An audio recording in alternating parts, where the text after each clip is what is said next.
the night Evelyn Sinclair's billion-dollar empire nearly crumbled. It wasn't a rival CEO or Wall Street shark who saved her. It was a single father in a threadbare suit who Manhattan's elite had invited just to laugh at. Noah Bennett walked into that glittering ballroom carrying secrets that would shatter fortunes, expose betrayals, and prove that the man everyone underestimated understood power better than those who wielded it. This is the story of how the loneliest woman in New York found salvation in the last place she ever expected to look. If you're watching from anywhere in the world, drop your city in the comments below. I want to see how far this story travels. Hit that like button and stay until the very end, because what happens next will change everything you think you know about strength, sacrifice, and second chances. The Metropolitan Arts Center smelled like wealth, not the kind you could buy at department stores, but the type that clung to custom-tailored wool, aged leather, and champagne that cost more per glass than Noah Bennett's monthly electricity bill. He stood just inside the grand entrance, his worn suit jacket pulled tight across shoulders that hadn't quite fit the fabric in years, watching Manhattan's elite glide past him like schools of exotic fish who'd spotted something that didn't belong in their carefully maintained tank. "Ticket, sir?" The young woman at the registration desk smiled professionally, but her eyes had already cataloged everything about him. The scuffed shoes he'd polished 3 times that morning, the tie that was perfectly knotted but clearly bought off a clearance rack, the way he carried himself with the quiet tension of someone who knew he was being evaluated and found lacking. Noah handed her the embossed invitation. She scanned it, frowned slightly, scanned it again. "Mr. Bennett?" She looked up with genuine surprise. "The architect who designed the Veterans Recovery Center in Queens?" "I helped design it," Noah corrected quietly. 5 years ago. Before... He stopped himself. She didn't need his history. Nobody here did. She processed his entry, and he moved deeper into the ballroom, feeling the weight of curious stares following him like spotlights. Crystal chandeliers threw prismatic light across marble floors so polished they looked wet. Ice sculptures shaped like angels flanked tables loaded with food that was too pretty to eat. Everywhere he looked, people wore clothes that cost more than he made in 6 months. Noah found a corner near the bar and tried to blend into the shadows, which was exactly where Marcus Chen found him. "Well, well." Marcus approached with 2 other men trailing behind him like remoras. "Look who actually showed up. Bennett, right? The guy who used to work with Dalton and Associates before you. What was it? Had a breakdown?" The men with Marcus smirked. Noah recognized the type. Hedge fund managers probably, or tech investors. People who measured their worth in quarterly earnings and judged everyone else accordingly. "I left the firm," Noah said evenly. "Personal reasons." "Personal reasons." Marcus savored the words like expensive wine. That's one way to describe abandoning a partnership track to become a night janitor. "What do you do now, Bennett? Mop floors? Empty trash cans?" "Okay. Mos. Maintenance supervisor," Noah corrected, keeping his voice flat. "At Riverside Hospital." The 3 men exchanged glances that communicated volumes. Marcus leaned in, lowering his voice to a stage whisper that carried perfectly to the nearby clusters of guests. "Let me guess. They invited you here as charity. The sad single dad project. Makes everyone feel better about themselves." He straightened, addressing the growing audience. "How's that working out for you? Getting to see how the other half lives?" Noah's jaw tightened, but he didn't take the bait. 4 years of raising a 6-year-old daughter alone had taught him that dignity wasn't about winning arguments. It was about refusing to participate in losing ones. "Excuse me?" he said quietly, starting to move past them. Marcus stepped into his path. "Where are you going? The gala's just starting. You should stay. Mingle. Who knows? Maybe someone here needs their penthouse mopped." Laughter rippled through the nearby crowd. Noah felt heat crawl up his neck, but he kept his expression neutral. He'd survived worse than public humiliation. He'd survived watching his wife die in a hospital room while their daughter slept in his arms in the hallway. He'd survived learning that all the money and connections in the world couldn't prevent a drunk driver from running a red light. He'd survived 4 years of emptiness so profound it felt like drowning. This was just noise. Actually, a woman's voice cut through the laughter like a blade through silk. "He's sitting with me." The room didn't exactly fall silent, but the quality of the noise changed. Conversations faltered. Heads turned. Even Marcus Chen, who'd probably never been intimidated by anything in his life, took an involuntary step backward. Evelyn Sinclair stood 5 feet away, and she looked exactly like her magazine covers. Tall, angular, with dark hair pulled back so severely it seemed designed to emphasize the sharp architecture of her face. She wore a black dress that probably cost more than Noah's car, and she carried herself with the kind of absolute certainty that came from owning things most people couldn't even imagine. But it was her eyes that held Noah's attention. They were the color of winter sky, pale gray-blue and just as cold, and they were fixed on Marcus Chen with the expression of someone who'd found something unpleasant on the bottom of her shoe. "Ms. Sinclair." Marcus recovered quickly, switching on a smile that belonged in toothpaste commercials. "I didn't realize you knew Mr. Bennett." "I don't." Evelyn's gaze shifted to Noah, and for half a second, something flickered in those cold eyes. Curiosity, maybe, or recognition of some shared experience he couldn't quite identify. "But I'm about to. Come on, Bennett. Our table's this way." She turned and walked toward the main dining area without checking to see if he'd follow. The crowd parted for her automatically, the way water moved around stone. Noah hesitated. Every instinct told him to leave, to walk out of this gleaming cage of wealth and judgment and go home to his daughter. But something about the way Evelyn Sinclair had looked at him, not with pity, not with amusement, but with something almost like alliance, made him follow. Their table was near the front, positioned to maximize visibility. As they approached, Noah realized with dawning horror that this wasn't kindness. This was theater. "You put me here as a joke," he said quietly, stopping before they reached the chairs. Evelyn glanced back at him. "I didn't put you anywhere.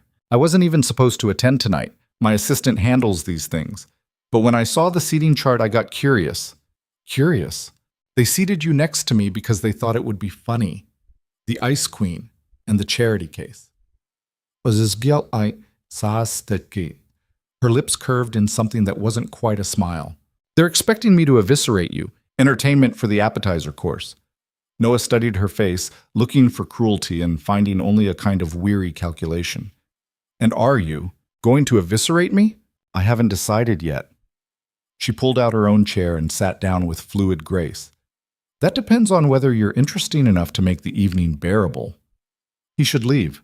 He should absolutely leave. But there was something compelling about her directness, the way she treated the whole situation like a chess match rather than a social event. Noah pulled out the chair beside her and sat. "Fair warning," he said. "I'm terrible at small talk." "Good. I hate small talk." Evelyn picked up her water glass, examining it as if checking for flaws. "Tell me something real, Bennett. Why are you actually here?" The question caught him off guard. Not the polite version people usually asked, "How are you? How's work? Isn't the weather nice?" But something genuine. "The Veterans Recovery Center," he said after a moment. "The one I helped design. It's funding this gala. I thought I should show up, support the cause." "Even though you knew you'd be walking into a room full of people who'd look at you like you're broken?" Noah flinched slightly at her accuracy. "My daughter thinks I'm brave for coming. I didn't want to prove her wrong." Something shifted in Evelyn's expression, so subtle he almost missed it. "How old?" "6. Her name's Lily." "And her mother?" "Dead 4 years ago." "Her?" Evelyn set down her water glass with careful precision.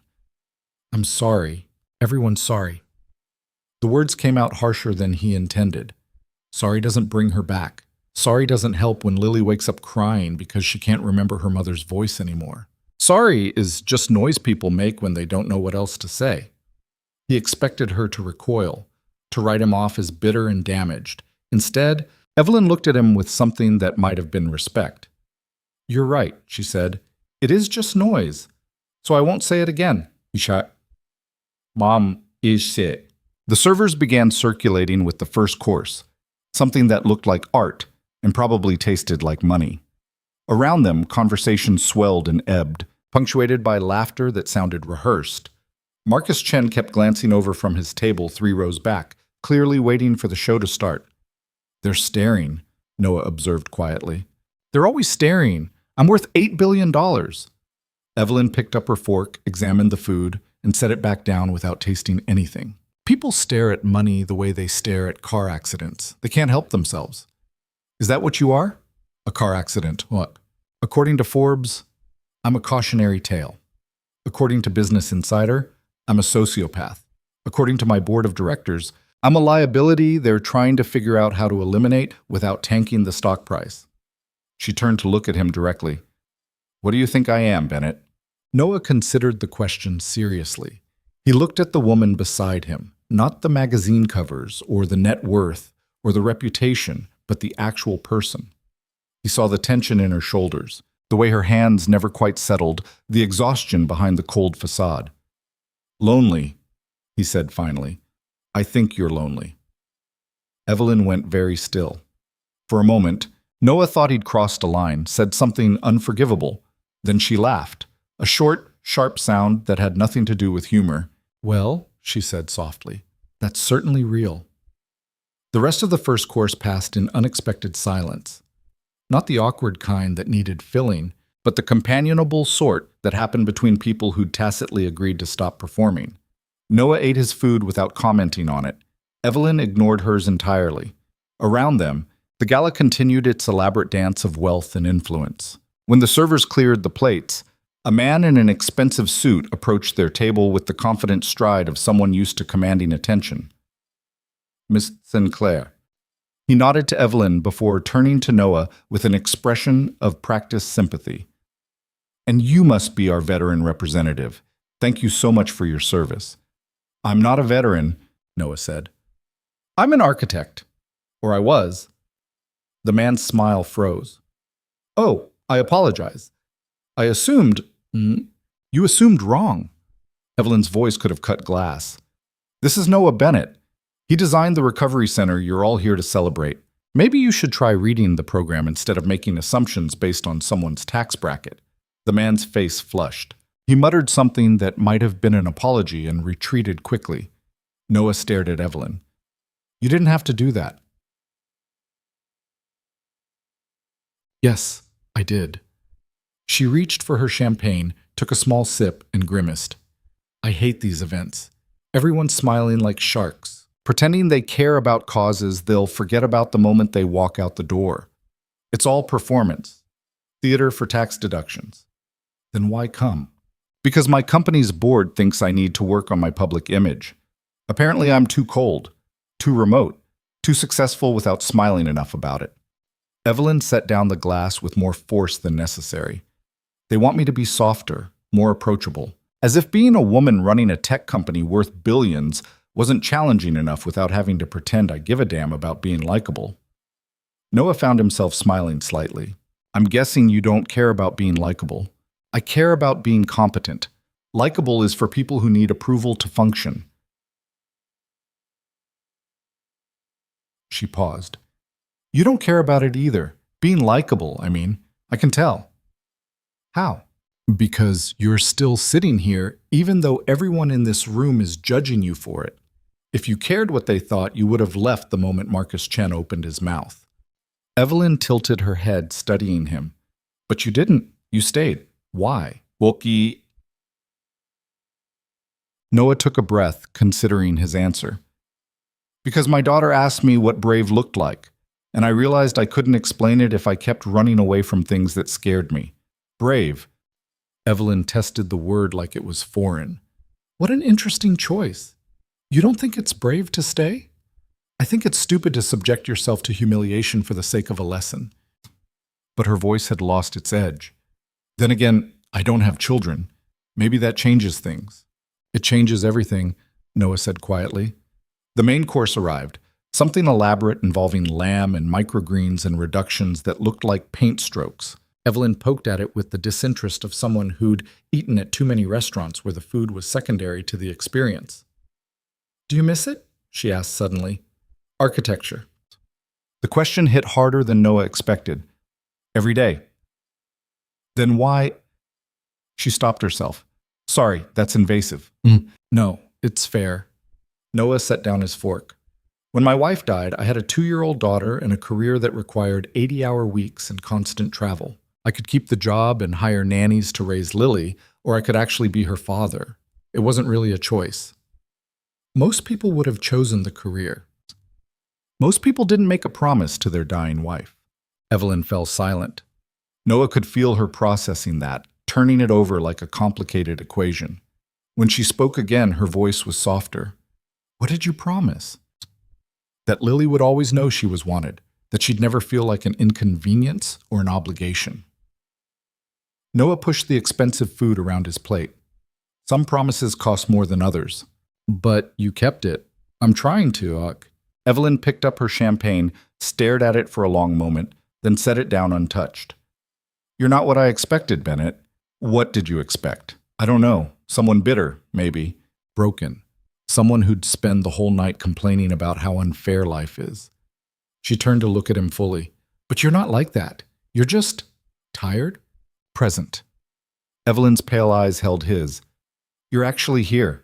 Most people in this room are performing versions of themselves they think will be most useful. But you're just you. It's unsettling. Noah almost laughed. I'm unsettling. That's a first. In a good way. She paused. Mostly. The speeches started after the main course.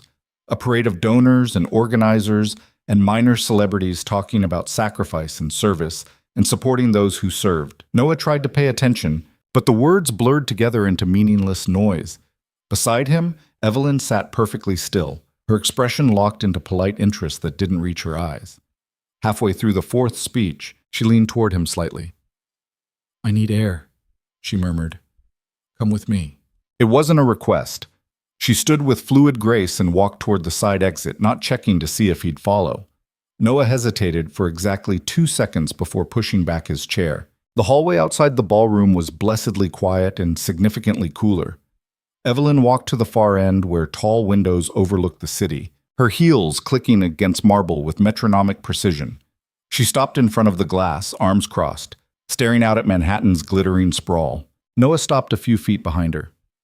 You okay? I'm fine, I'm always fine. But her voice carried the brittle edge of someone holding themselves together through force of will alone. Do you know what they call me in the business press? The Ice Queen of Manhattan? Like I'm some Disney villain instead of a CEO who built a company from nothing. You don't strike me as villainous. You've known me for an hour. An hour's long enough to recognize someone who's tired of performing. Evelyn turned to face him, and for the first time that evening, her expression cracked slightly. You're very observant, Bennett. Comes from raising a 6-year-old who thinks she can lie about eating cookies before dinner. Noah moved to stand beside her at the window. What's really wrong? What makes you think something's wrong? Because nobody who's fine drags a stranger into a hallway to stare at city lights. Evelyn was quiet for a long moment.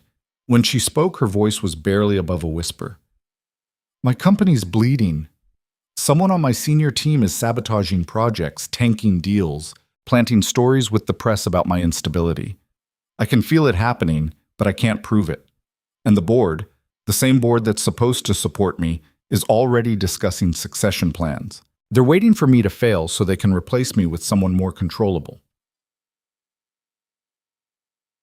Noah absorbed this. Do you know who? I have suspicions, but suspicions aren't evidence. She turned to face him fully. Why am I telling you this? I don't know you. I don't trust anyone. Yet here I am, spilling corporate secrets to a maintenance supervisor I met 2 hours ago. Maybe because I'm a maintenance supervisor, Noah said quietly. I can't use it against you. I have nothing to gain from your company's problems. Maybe that makes me safe. Nothing's safe. But Evelyn's voice had lost its sharp edge. Everything has a cost. Everything's transactional. Not everything. Name one thing that isn't. Noah thought about Lily. About the nights he'd spent holding her while she cried for a mother who'd never come home. About giving up everything he'd worked for just to keep a promise to someone who couldn't even thank him for it. Love, he said simply. Real love isn't transactional. It's just choosing someone every day, even when it's hard, especially when it's hard. Evelyn stared at him like he'd spoken a foreign language. You really believe that? I have to. Otherwise, nothing I've done for the past 4 years makes any sense. Before Evelyn could respond, voices echoed from the ballroom entrance. A group of people spilled into the hallway.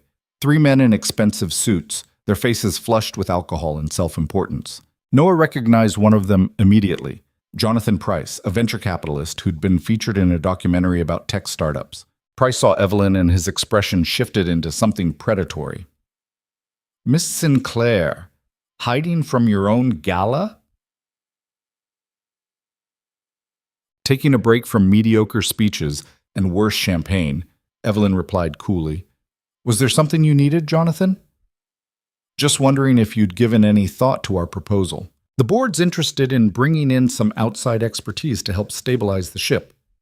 Price's smile was all teeth. No shame in admitting when things have gotten too complicated for one person to handle. I'm handling things just fine. Are you? Price glanced at his companions. Because the quarterly numbers tell a different story.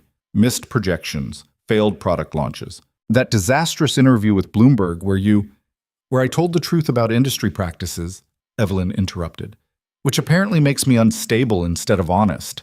It makes you a liability. Price took a step closer.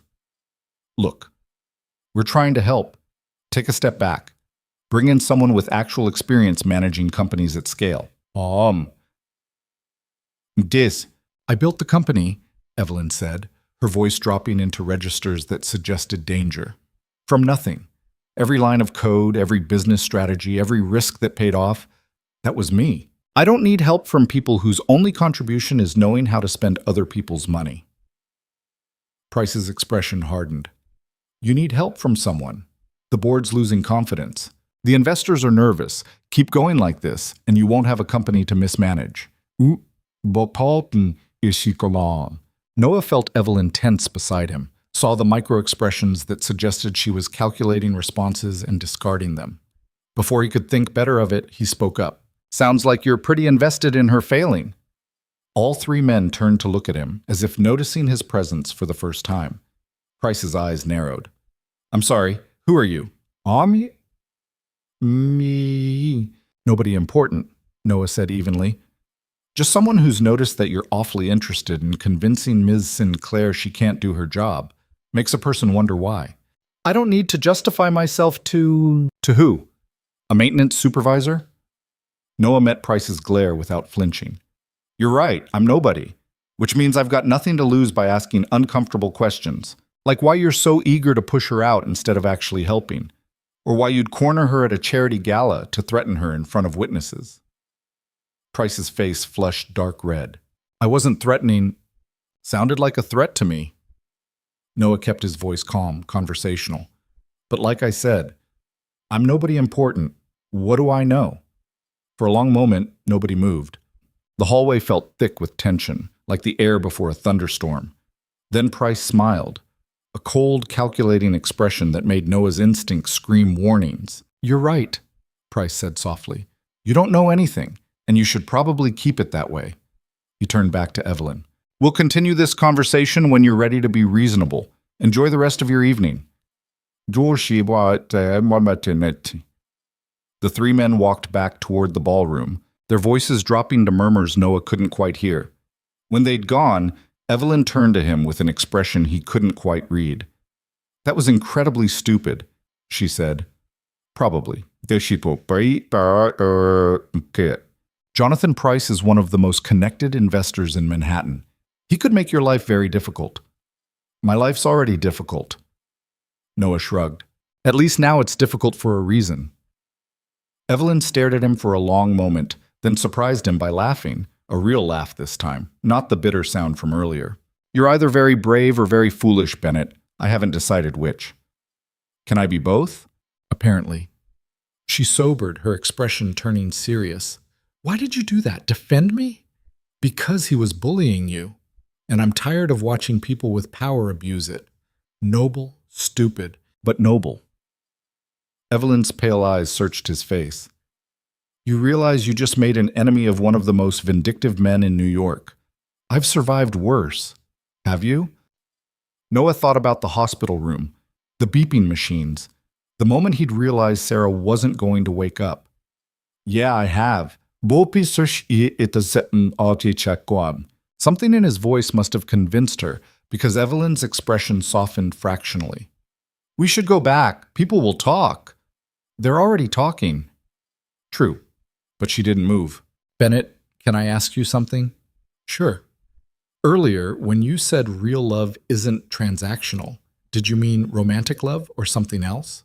Noah considered the question. All love, I think. Romantic, parental, friendship. The real versions aren't about keeping score or expecting returns.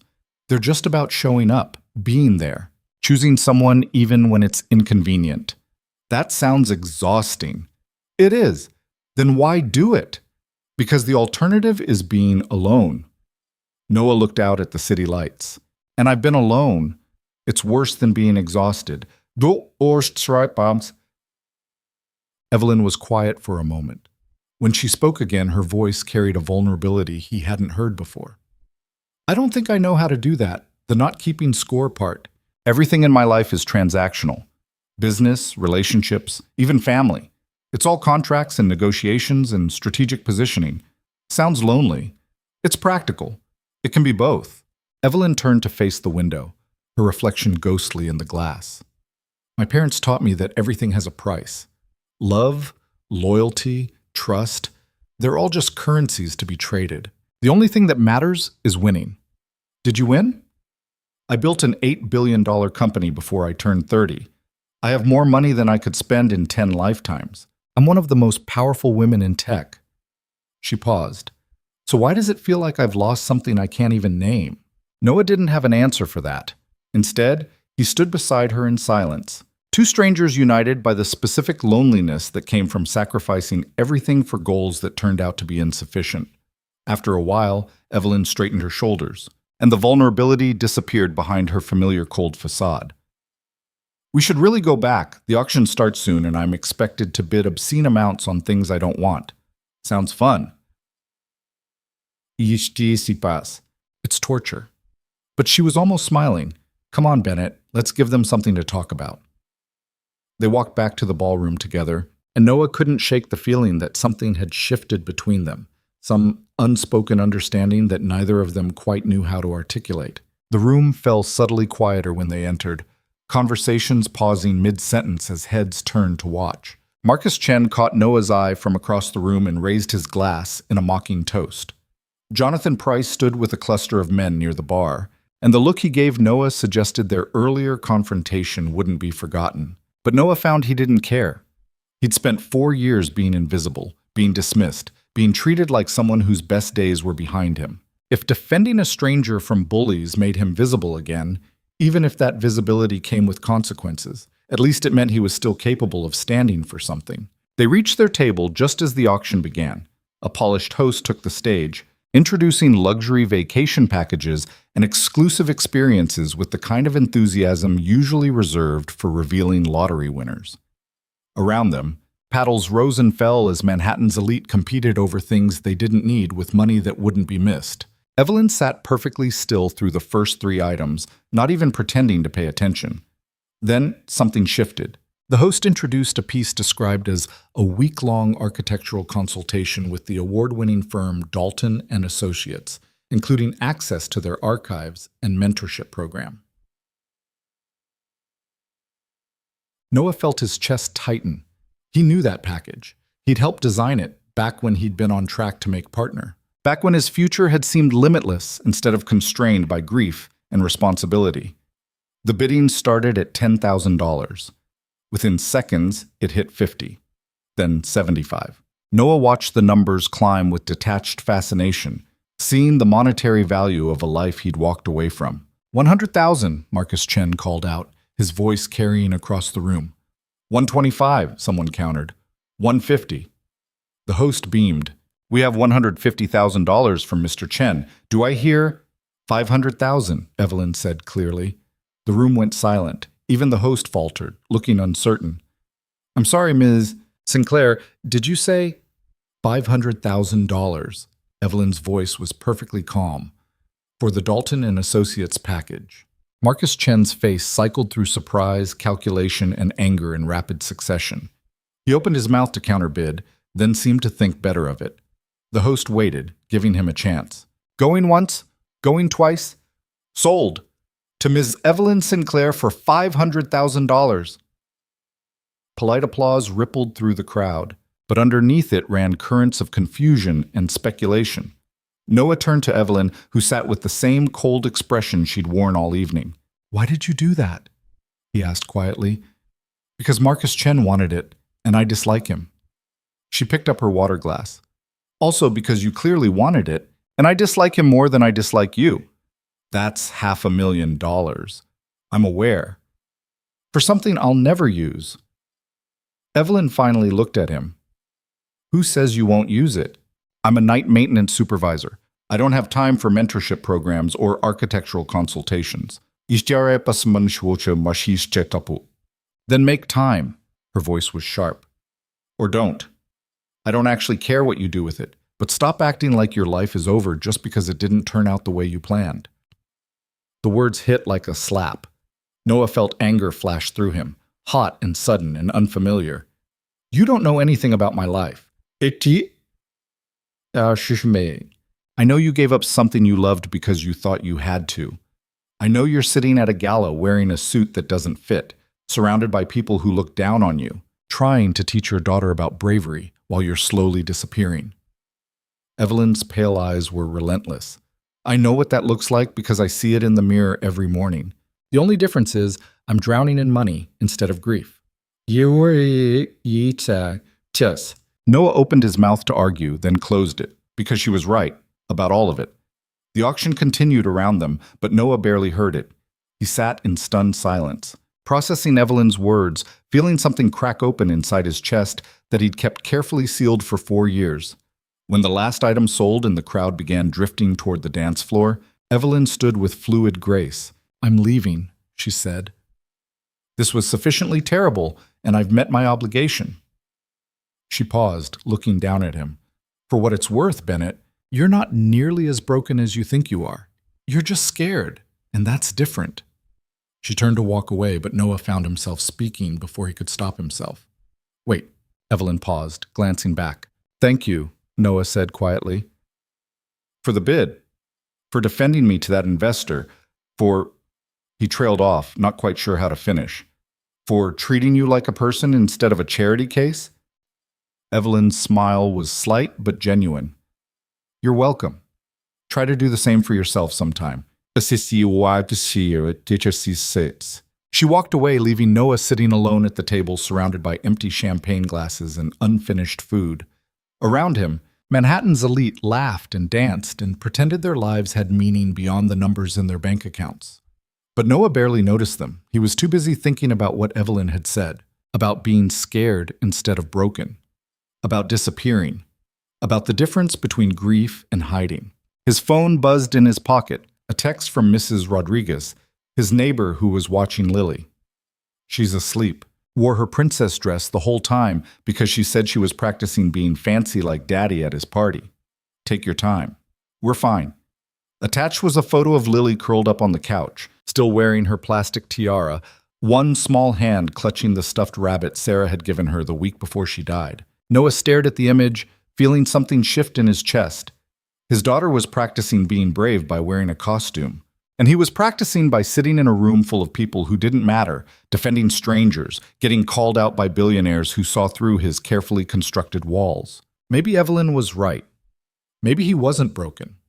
Maybe he was just terrified of wanting things again, of reaching for a future that might disappear the moment he touched it. He stood, straightening his threadbare jacket, and walked toward the exit.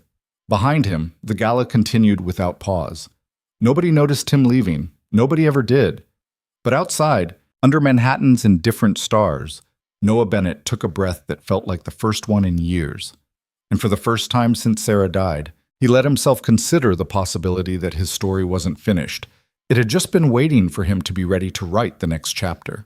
He didn't know yet that the woman in the black dress would end up being the catalyst for everything that followed. Didn't know that defending her would set in motion a chain of events that would expose corruption, shatter illusions, and force both of them to confront the difference between surviving and living. All he knew was that tonight, for the first time in 4 years, he'd felt something other than numb. And maybe, just maybe, that was enough to start with. Noah woke the next morning to Lily jumping on his bed with the subtle grace of a caffeinated kangaroo. Daddy, Daddy, did you meet a princess? She bounced harder. Her plastic tiara sitting crooked on her head. Mrs. Rodriguez said fancy parties have princesses. Noah groaned, pulling the pillow over his face. It's 6 in the morning, Lil. Well, that's basically afternoon. She yanked the pillow away with surprising strength for someone who weighed 40 pounds. Tell me everything. Was there a castle? Did you wear a crown? Did anyone try to poison you with an apple? Wrong story. Noah sat up, rubbing his eyes. Sunlight streamed through the thin curtains of their small apartment, illuminating the familiar chaos of Lily's scattered toys and his work boots by the door. And no princesses, just regular people in expensive clothes. Woot. Boring. Lily flopped dramatically across his legs. Mrs. Rodriguez showed me pictures on her phone. There were fancy dresses and sparkly lights, and everything looked like a movie. Noah's phone buzzed on the nightstand. He reached for it, expecting a shift notification from the hospital. Instead, he found 3 missed calls from a number he didn't recognize and a text message that made his stomach drop. This is Evelyn Sinclair. We need to talk. Can you meet me at Brennan's Coffee on 47th at 10 a.m.? It's important. Lily peered at the screen. Who's Evelyn? Someone I met last night. Noah stared at the message, trying to understand why a billionaire CEO would be texting him at 6 in the morning. She's complicated. Is she nice? Noah thought about Evelyn's cold eyes and sharp tongue, the way she'd defended him without being asked, how she'd spent $500,000 just to prove a point. I don't know yet. You should find out.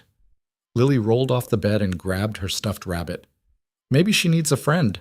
Everyone needs friends. The simplicity of 6-year-old logic hit harder than it should have. Noah typed out a response before he could overthink it. I'll be there.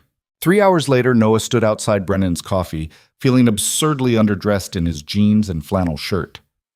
Through the window, he could see Evelyn sitting in a corner booth, her dark hair pulled back, her attention fixed on a laptop screen.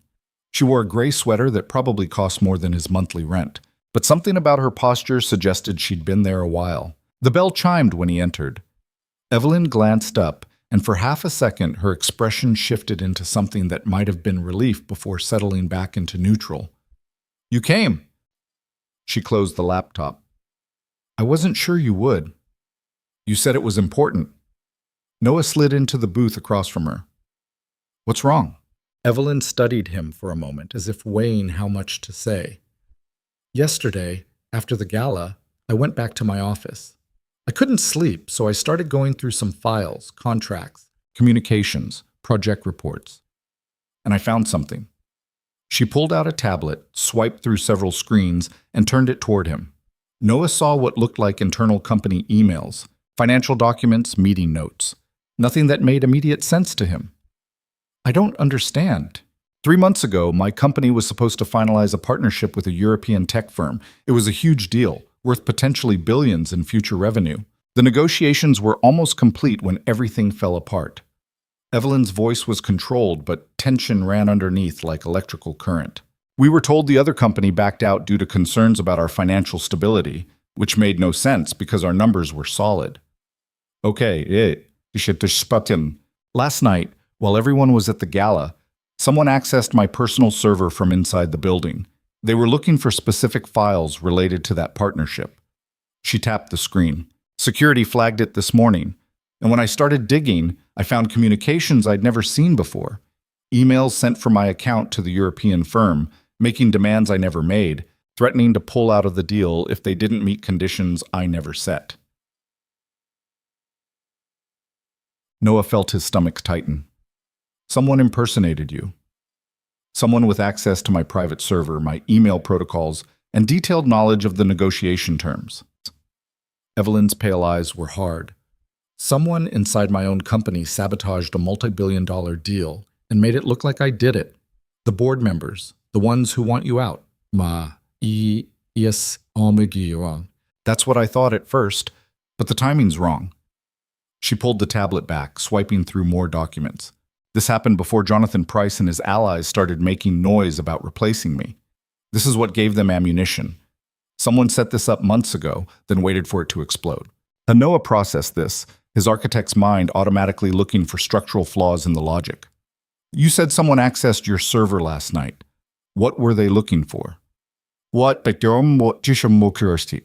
Evidence, probably. Making sure I hadn't discovered the fake emails. Evelyn's jaw tightened. But I changed my security protocols 2 weeks ago after another breach attempt. They couldn't get in, which means they know I'm looking, which means they're going to escalate. Why are you telling me this? The question seemed to catch Evelyn off guard. She leaned back in the booth, studying him with that same unsettling intensity from the gala. Because last night you defended me in front of Jonathan Price, and Price is connected to everyone who matters in Manhattan finance. Which means within 24 hours, everyone in my professional circle is going to know you exist and that you're... She paused, searching for the right word. Associated with me. I'm not associated with you. We met at a gala.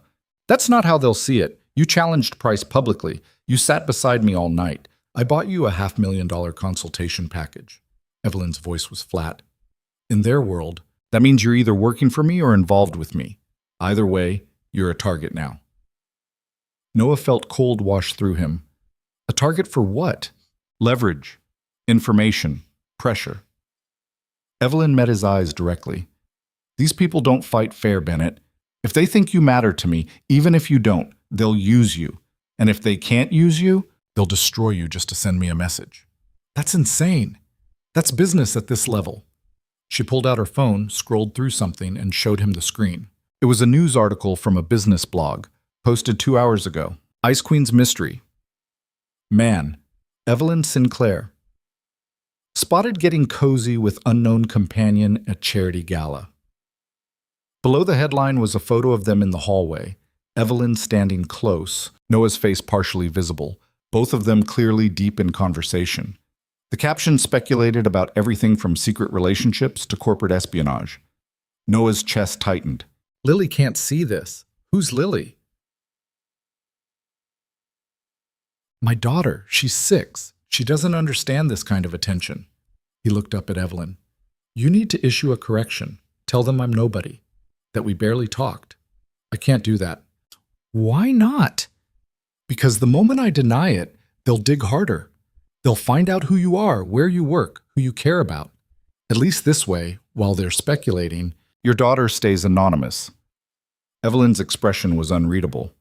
I'm sorry, I didn't think they'd move this fast. Noah stood, anger and fear mixing into something that made his hands shake. I can't have my daughter's face in the tabloids because I made the mistake of sitting next to you at a gala. Sit down, Bennett. Evelyn's voice wasn't loud, but it carried command. Please! Something in her tone made him pause. He sat, jaw clenched, waiting. I know I'm asking a lot, Evelyn said quietly. I know this isn't fair, but I need help, and I think you might be the only person in New York who can give it to me. I'm a maintenance supervisor. What could I possibly... You're an architect, or you were. She leaned forward. At the gala, while everyone was watching the speeches, I was watching Jonathan Price and his associates. They gathered in a corner near the bar, and I couldn't hear what they were saying. But you were closer. Did you hear anything? Noah thought back, trying to remember. Noah thought. The hallway confrontation had overshadowed most of the evening, but before that, they were talking about timelines, he said slowly. One of them said something about moving up the schedule, that they couldn't wait until the quarterly review because she, I assume they meant you, was getting too suspicious. Evelyn went very still. What else? Oh, yep, so. Something about paperwork being finalized. Someone named Richards confirming the transfers. Noah frowned, pulling the memory into focus. And Price said they needed to keep you distracted for another 2 weeks. That's all I caught before they moved away. Richards. Evelyn's voice was sharp. David Richards is my CFO. He's been with the company for 8 years. I trusted him. You think he's involved? I think 2 weeks from now is our board meeting where they vote on whether to keep me as CEO or replace me with an interim executive. She pulled up a calendar on her tablet. And if Richards is moving money around before that vote, it means they're not just trying to push me out. They're planning to gut the company the moment I'm gone. Noah watched her work through the implications, her expression cycling through calculation and controlled fury. What do you need from me? I need someone they won't see coming. Someone who can move through spaces without being noticed. Someone who understands structures and systems. Evelyn looked at him directly. You spent years designing buildings, Bennett. You know how to find weaknesses in foundations. I need you to help me find the weaknesses in mine. I don't know anything about corporate espionage. Neither do I. But I know people, and I know you're smart enough to see patterns others miss. She paused. The gala last night, you noticed things, the way Price positioned himself, the way people interacted. You read the room better than half my executives who've spent their whole lives in boardrooms. That's just paying attention. Exactly. That's what I need. Someone who pays attention without an agenda. Evelyn's voice softened slightly. I'm offering you a job, Bennett, temporary consultant. You help me figure out who's sabotaging my company, and in return, I make sure your daughter stays out of any media coverage, and you get access to that Dalton and Associates mentorship program I bought, plus actual compensation for your time. Noah should have said no. Should have walked away from this mess of billionaire problems and corporate warfare that had nothing to do with his life. But something Evelyn had said the night before kept echoing in his head. Stop acting like your life is over just because it didn't turn out the way you planned. How much time are we talking about? 2 weeks, until the board meeting. After that, either I'm still CEO and can handle this myself, or I'm out and it won't matter anymore. Boss, I have a job, a daughter, responsibilities. I know. Evelyn pulled out a checkbook, an actual physical checkbook, like something from a different era. What do you make in a year at the hospital? Noah told her, and she wrote a number on the check that made his breath catch. It was more than he'd make in 3 years. That's for 2 weeks of work, she said, sliding it across the table. Plus, I'll cover childcare costs, transportation, whatever you need. Your daughter will never know you're doing anything except going to a different job for a while. Noah stared at the check. With that money, he could fix the leak in Lily's bedroom ceiling that the landlord kept ignoring. Could replace the car that barely started most mornings. Could set aside something for her future instead of living paycheck to paycheck. Why me? He asked quietly. You could hire actual investigators, security professionals, people who know what they're doing. Because they can be bought. Everyone has a price, and everyone in my world knows it. Evelyn's pale eyes held his. But you've already proven you can't be bought. You gave up a partnership track to keep a promise to someone who couldn't even thank you for it. You defended a stranger at a gala for no benefit to yourself. You're either the most naive person I've ever met, or the only honest one. Either way, I need that. The coffee shop door chimed. A young couple entered, laughing about something on their phones. Normal people living normal lives, unaware of the kind of chess game being played in the corner booth. Noah thought about Lily asking if he'd met a princess, about her practicing bravery in a plastic tiara, about the promise he'd made to Sarah that their daughter would grow up knowing she was wanted, protected, safe. This wasn't safe. Nothing about this was safe. If I do this, he said carefully, my daughter comes first. Any hint that she's in danger, any media attention that gets too close, and I'm out. No negotiation. Agreed. And I don't lie to her. She doesn't need to know details, but I won't tell her I'm somewhere I'm not. Fair. And you need to understand that I might be completely useless at this. I'm an architect, not a spy. You're someone who sees structures, Evelyn corrected. That's enough.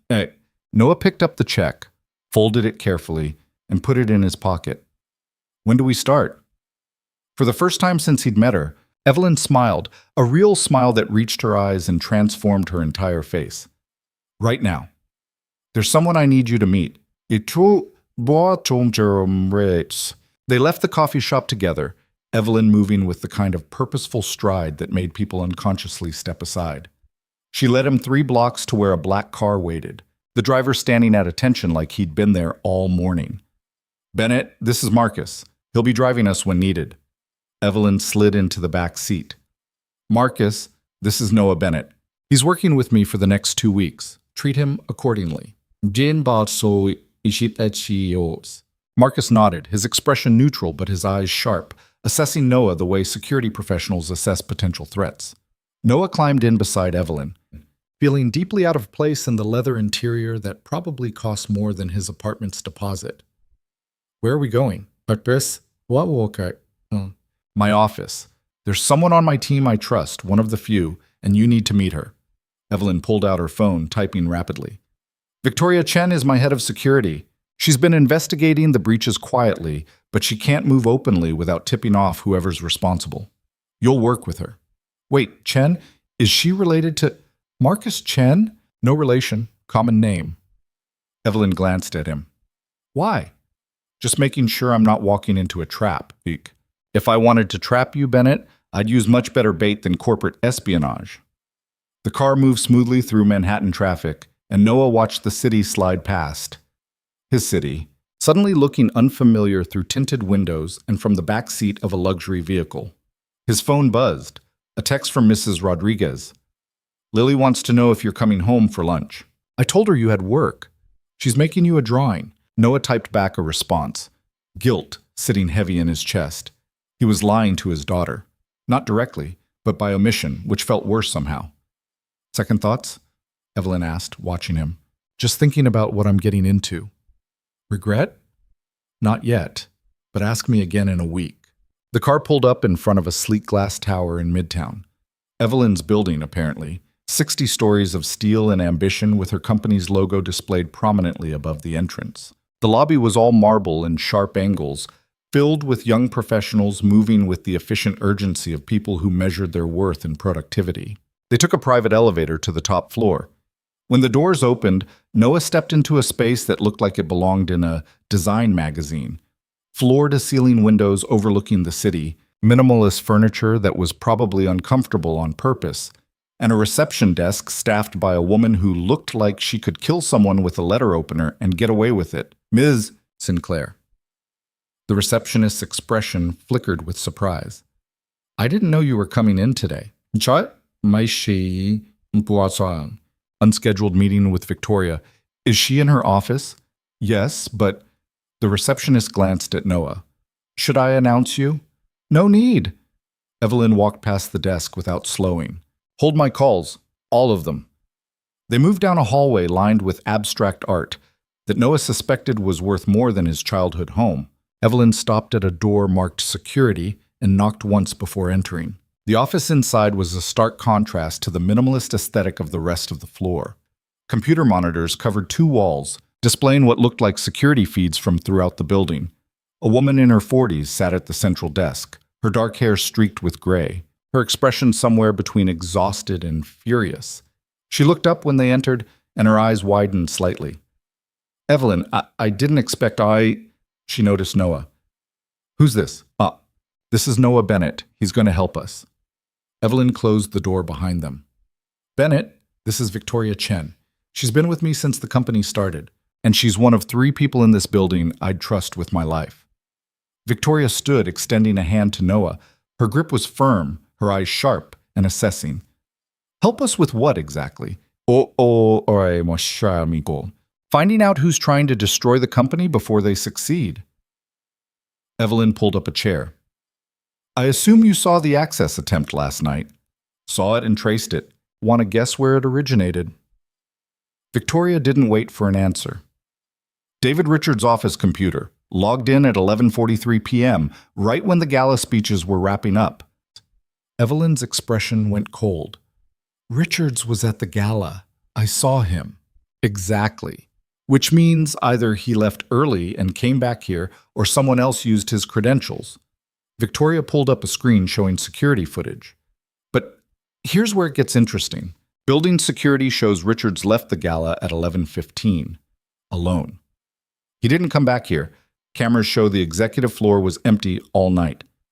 Someone used his login remotely, Noah said, following the logic. Victoria looked at him with new interest. Smart. Yeah, that's what I'm thinking, which means whoever did this has access to executive credentials and knows how to cover their digital tracks. How many people have that capability? Evelyn asked. In this building, maybe 6. Outside the building? Victoria shrugged. Anyone Richards gave his credentials to, either intentionally or through social engineering. Could be dozens. Noah moved closer to the monitors, studying the security feeds. Can you show me footage from the hallway outside Richards' office? The whole evening. Victoria tapped a few keys. and the screens shifted. Noah watched the time-stamped footage, seeing the gradual emptying of the executive floor as people left for the gala. Then nothing, just empty hallways and dark offices. There. He pointed at the screen. 11:38. That door moved. Victoria rewound and enhanced. Sure enough, a door 3 offices down from Richard's showed the barest shift, as if catching a draft. Conference room B, Victoria said. It's supposed to be locked after hours. Is there a camera inside? No, privacy protocols for executive meetings. She pulled up more footage, tracking the hallway. But if someone was in there, they would have had to enter and exit at some point. They watched hours of footage at accelerated speed. Nothing. No one entered or left conference room B the entire night. Unless they were already inside, Noah said quietly. Before the security sweep, they could have hidden there all day waiting for everyone to leave. Evelyn and Victoria exchanged glances. That would require knowing the security sweep schedule, Evelyn said. And having access to bypass motion sensors in the conference room, Victoria added, both of which point to someone with serious inside knowledge. Noah studied the screens, his architect's eye catching something the others missed. That conference room shares a wall with Richard's office, doesn't it? Victoria pulled up a building schematic. Yeah, why? Because if someone knew the layout well enough, they wouldn't need to enter Richard's office physically. They could access his computer through the shared network port in the conference room wall. It's a maintenance access point. Most people don't even know they exist. Both women stared at him. Victoria's expression shifted from skeptical to impressed. How do you know about network access points in walls? I designed buildings for 8 years. You learn where everything actually goes versus where the floor plans say it goes. Noah pointed at the schematic.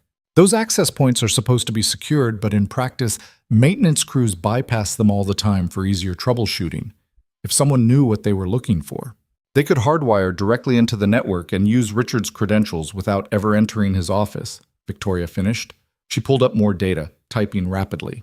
The network logs would show the access coming from Richard's terminal, but the physical connection would be somewhere else entirely.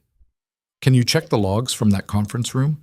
Evelyn asked. Victoria's fingers flew across the keyboard. Lines of code scrolled past, meaningless to Noah, but apparently significant to her.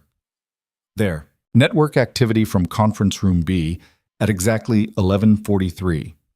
Someone plugged a device into the wall port and accessed the executive server using Richard's credentials. Do we have any footage of who entered that room earlier in the day? Noah asked. More typing, more footage. Victoria pulled up the morning security feeds and ran them at high speed. At 7:45 a.m., a figure in maintenance coveralls entered conference room B carrying a toolbox. The person kept their head down, face hidden by a baseball cap. Can you enhance that? Evelyn leaned forward. Victoria tried, but the image quality was too poor. The figure remained anonymous, average height, average build, nothing distinguishing except the maintenance uniform. That could be anyone, Victoria muttered. We have 30 people on the maintenance staff. Check the sign-in logs, Noah suggested. Real maintenance would have logged a work order for any repairs in that room. Victoria pulled up the records. Nothing. No scheduled maintenance for conference room B that day or that week. So someone dressed as maintenance, walked in with a toolbox, and no one questioned it, Evelyn said. How is that possible with your security protocols? Because maintenance has baseline access to most areas for repairs, Victoria admitted. The uniform is basically a free pass as long as you're not trying to enter executive offices or secure data rooms. Everyone just assumes you're supposed to be there. Noah felt pieces clicking together in his mind. Your company has real maintenance staff, janitorial crews, repair technicians, building engineers. But no one actually knows all of them by sight, right? We have over 200 employees in this building, Victoria said. No, security doesn't personally know every maintenance worker. So anyone wearing the right uniform could walk in, set up their access point, and walk out. They could come back later after hours, access the network remotely from the conference room, and leave without ever being questioned. Noah looked at Evelyn. This wasn't opportunistic. This was planned by someone who understands your building's infrastructure and security protocols intimately. Someone who's been here long enough to know the blind spots, Evelyn said quietly. Victoria's expression was grim. That narrows it down to maybe 50 people. All executives or senior staff who've been with the company for years. Can you get me a list? Noah asked. Everyone who's been here longer than 3 years and has detailed knowledge of building operations. I can, but it'll take time, and we have to be careful. If word gets out that we're investigating internally, whoever's doing this will destroy evidence and disappear. Evelyn stood, pacing to the windows. The city sprawled below her, indifferent to corporate conspiracies and betrayals. We have 2 weeks until the board meeting. That's not enough time for a careful investigation. Then we don't investigate carefully, Noah said. Both women looked at him. You want to find weaknesses in your foundation, right? Stop looking at the surface. Look at what's supporting everything underneath. I don't follow, Victoria said. Noah moved to the building schematic, studying it with professional eyes. Every building has critical support systems. Electrical, plumbing, data networks, HVAC. If someone wanted to sabotage a company from the inside, they wouldn't just steal data. They'd position themselves to control the infrastructure that keeps everything running. You think someone's embedded in our facilities management? Evelyn said slowly. I think if I wanted to destroy a company and make it look like executive incompetence, I'd make sure I controlled the very systems that could expose me. Who manages your network infrastructure? Victoria pulled up an org chart. IT department, headed by James Keller. He's been here 5 years. And your building operations? The people who actually maintain the physical space? That's contracted to an outside firm, Meridian Building Services. They've had our account for 3 years. Noah felt something click. An outside firm, which means they have different security clearances than your actual employees, different background checks, different oversight. They're bonded and insured, Victoria protested. We vetted them thoroughly before signing the contract. 3 years ago. Have you re-vetted them since? Silence. Victoria's expression shifted from defensive to thoughtful. No. Once a contractor's approved, they stay approved unless there's a specific incident. So someone could join that company after the initial vetting, gain access to your building through legitimate maintenance work, and no one would flag it because the company itself was already approved. Noah looked at Evelyn. You're not just dealing with a corporate betrayal. You're dealing with someone who engineered long-term access to every system in your building. Evelyn's face had gone very pale. Richards couldn't have set this up alone. He's CFO, not operations. Which means he's working with someone, Victoria said. Or for someone. Noah's phone buzzed again. Another text from Mrs. Rodriguez, this time with a photo attached. Lily had drawn a picture of what was apparently him at the fancy party, a stick figure in a crooked tie surrounded by stars and hearts. The caption, written in her careful 6-year-old handwriting, said, "Daddy the bravest." The image hit him harder than it should have. He was standing in a corporate security office, helping to uncover a conspiracy that could destroy billions in value, and his daughter thought he was brave for wearing a tie to a gala. Bennett? Evelyn was watching him. You still with us? Yeah, he pocketed the phone. Sorry, just, life. Your daughter? He nodded, not trusting his voice. Evelyn's expression softened fractionally.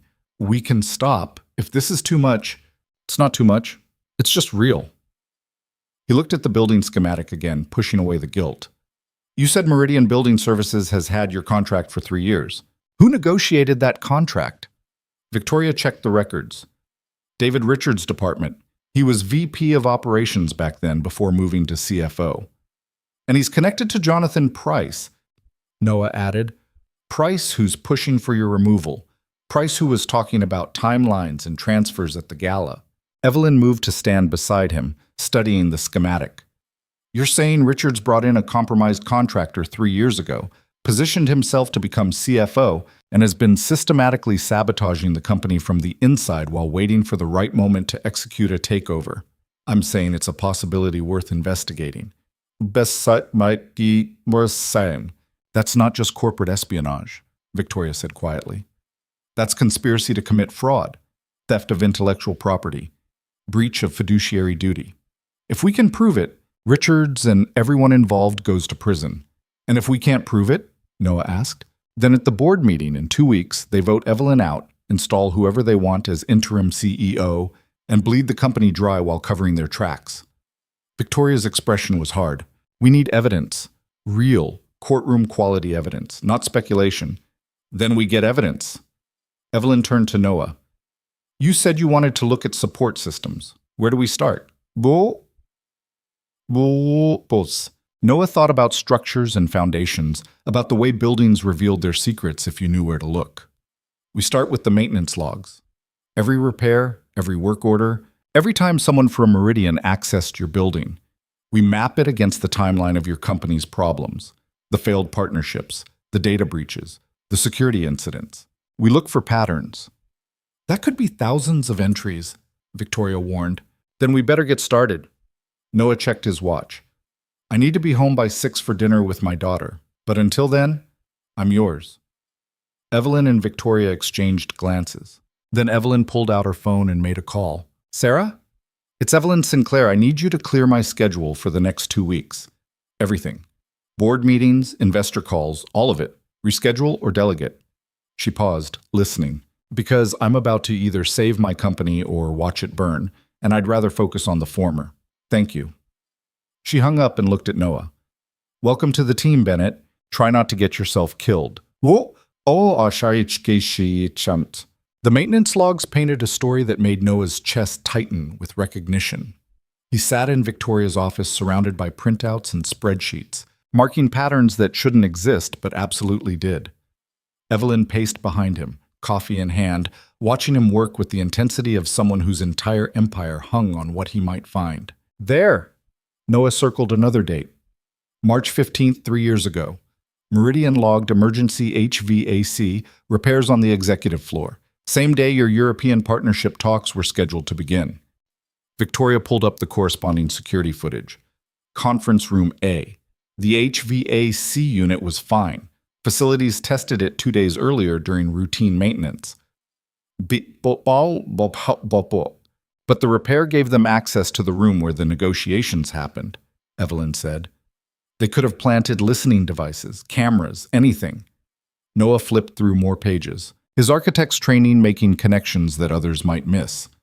Here's another one. June 8th. Elevator maintenance in the executive bank. That's the day before your quarterly investor meeting where the stock dropped 12% breakgas. The elevator lost power mid-meeting, Evelyn remembered. We had to evacuate to the stairs. It delayed everything by 2 hours, and by the time we reconvened, someone had leaked preliminary numbers to the press. Numbers that were wrong, but damaging enough to spook investors. Not a malfunction, Noah said. Sabotage disguised as maintenance. Victoria was typing furiously, cross-referencing dates. I'm seeing a pattern. Every major setback your company faced in the last 3 years correlates with a Meridian work order within 48 hours. It's too consistent to be coincidence. Who signed off on these work orders? Noah asked. Different people. Building managers, executive assistants, sometimes Richards himself. Victoria highlighted the entries. But they all went through the same approval process, and they all required one person's final authorization. She turned her screen. The name at the bottom of every approval form was the same. Thomas Vance, Evelyn read. My director of facilities. How long has he worked here? Noah asked. Say in 6 years. He came highly recommended from a Boston tech firm. Evelyn set down her coffee with careful precision. I hired him myself. He seemed competent, unremarkable. Unremarkable people make the best conspirators, Victoria said. Nobody pays attention to them. Noah studied Vance's employee file on the screen. Mid-40s, married, 2 kids in private school. Salary of $120,000 a year. Good money. But not enough to afford the lifestyle suggested by his social media photos. A house in Westchester that cost at least $2 million. A boat. Private school tuition running $70,000 annually. He's living beyond his means, Noah observed. A lot of people do, Evelyn countered. That doesn't make him a criminal. No, but it makes him vulnerable. Someone needed money badly enough to betray you for 3 years, and Vance fits the profile. Noah looked at her directly. When was the last time you actually spoke to him? Not about work orders or maintenance schedules, but really talked? Evelyn's expression shifted to something that might have been embarrassment. I don't know. Maybe 2 years ago? He reports to Richards, not to me. Convenient. Richards brings in a compromised contractor, positions Vance to approve all their access, and nobody questions it because facilities management is boring. Noah stood, moving to the window. Below, the city continued its indifferent march toward evening. We need to talk to Vance, see if he cracks. No. Victoria's voice was sharp. If we confront him and he's guilty, he'll warn everyone involved. We'll lose any chance of catching them in the act.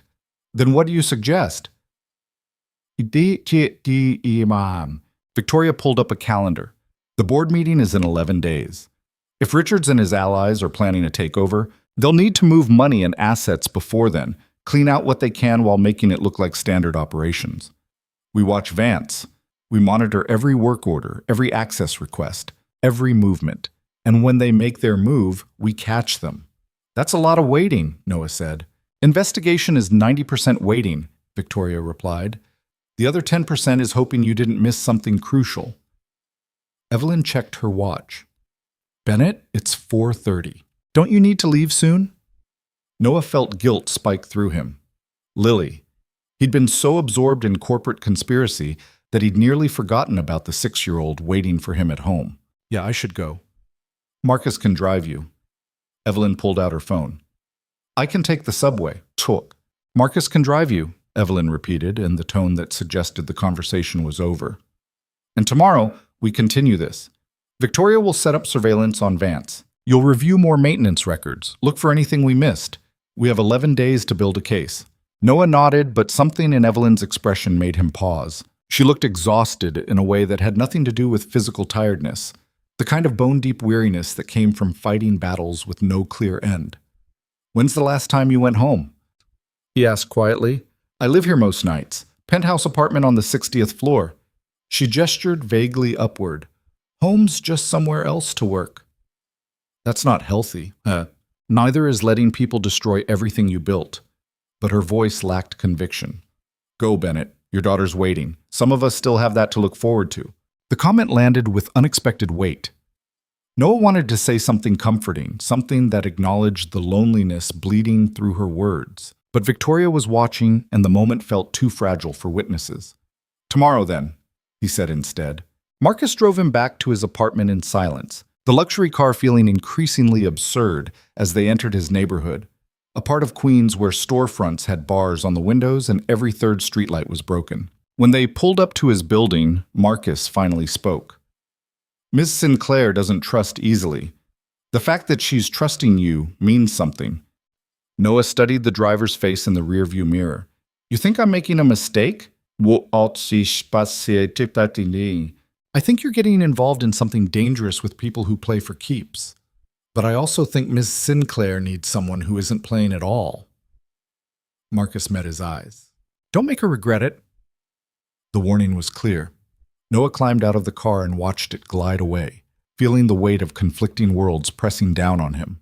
Then Lily's face appeared in their apartment window 3 floors up, and she waved frantically, and everything else momentarily stopped mattering.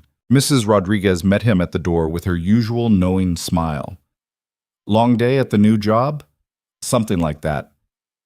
Noah handed her payment for watching Lily.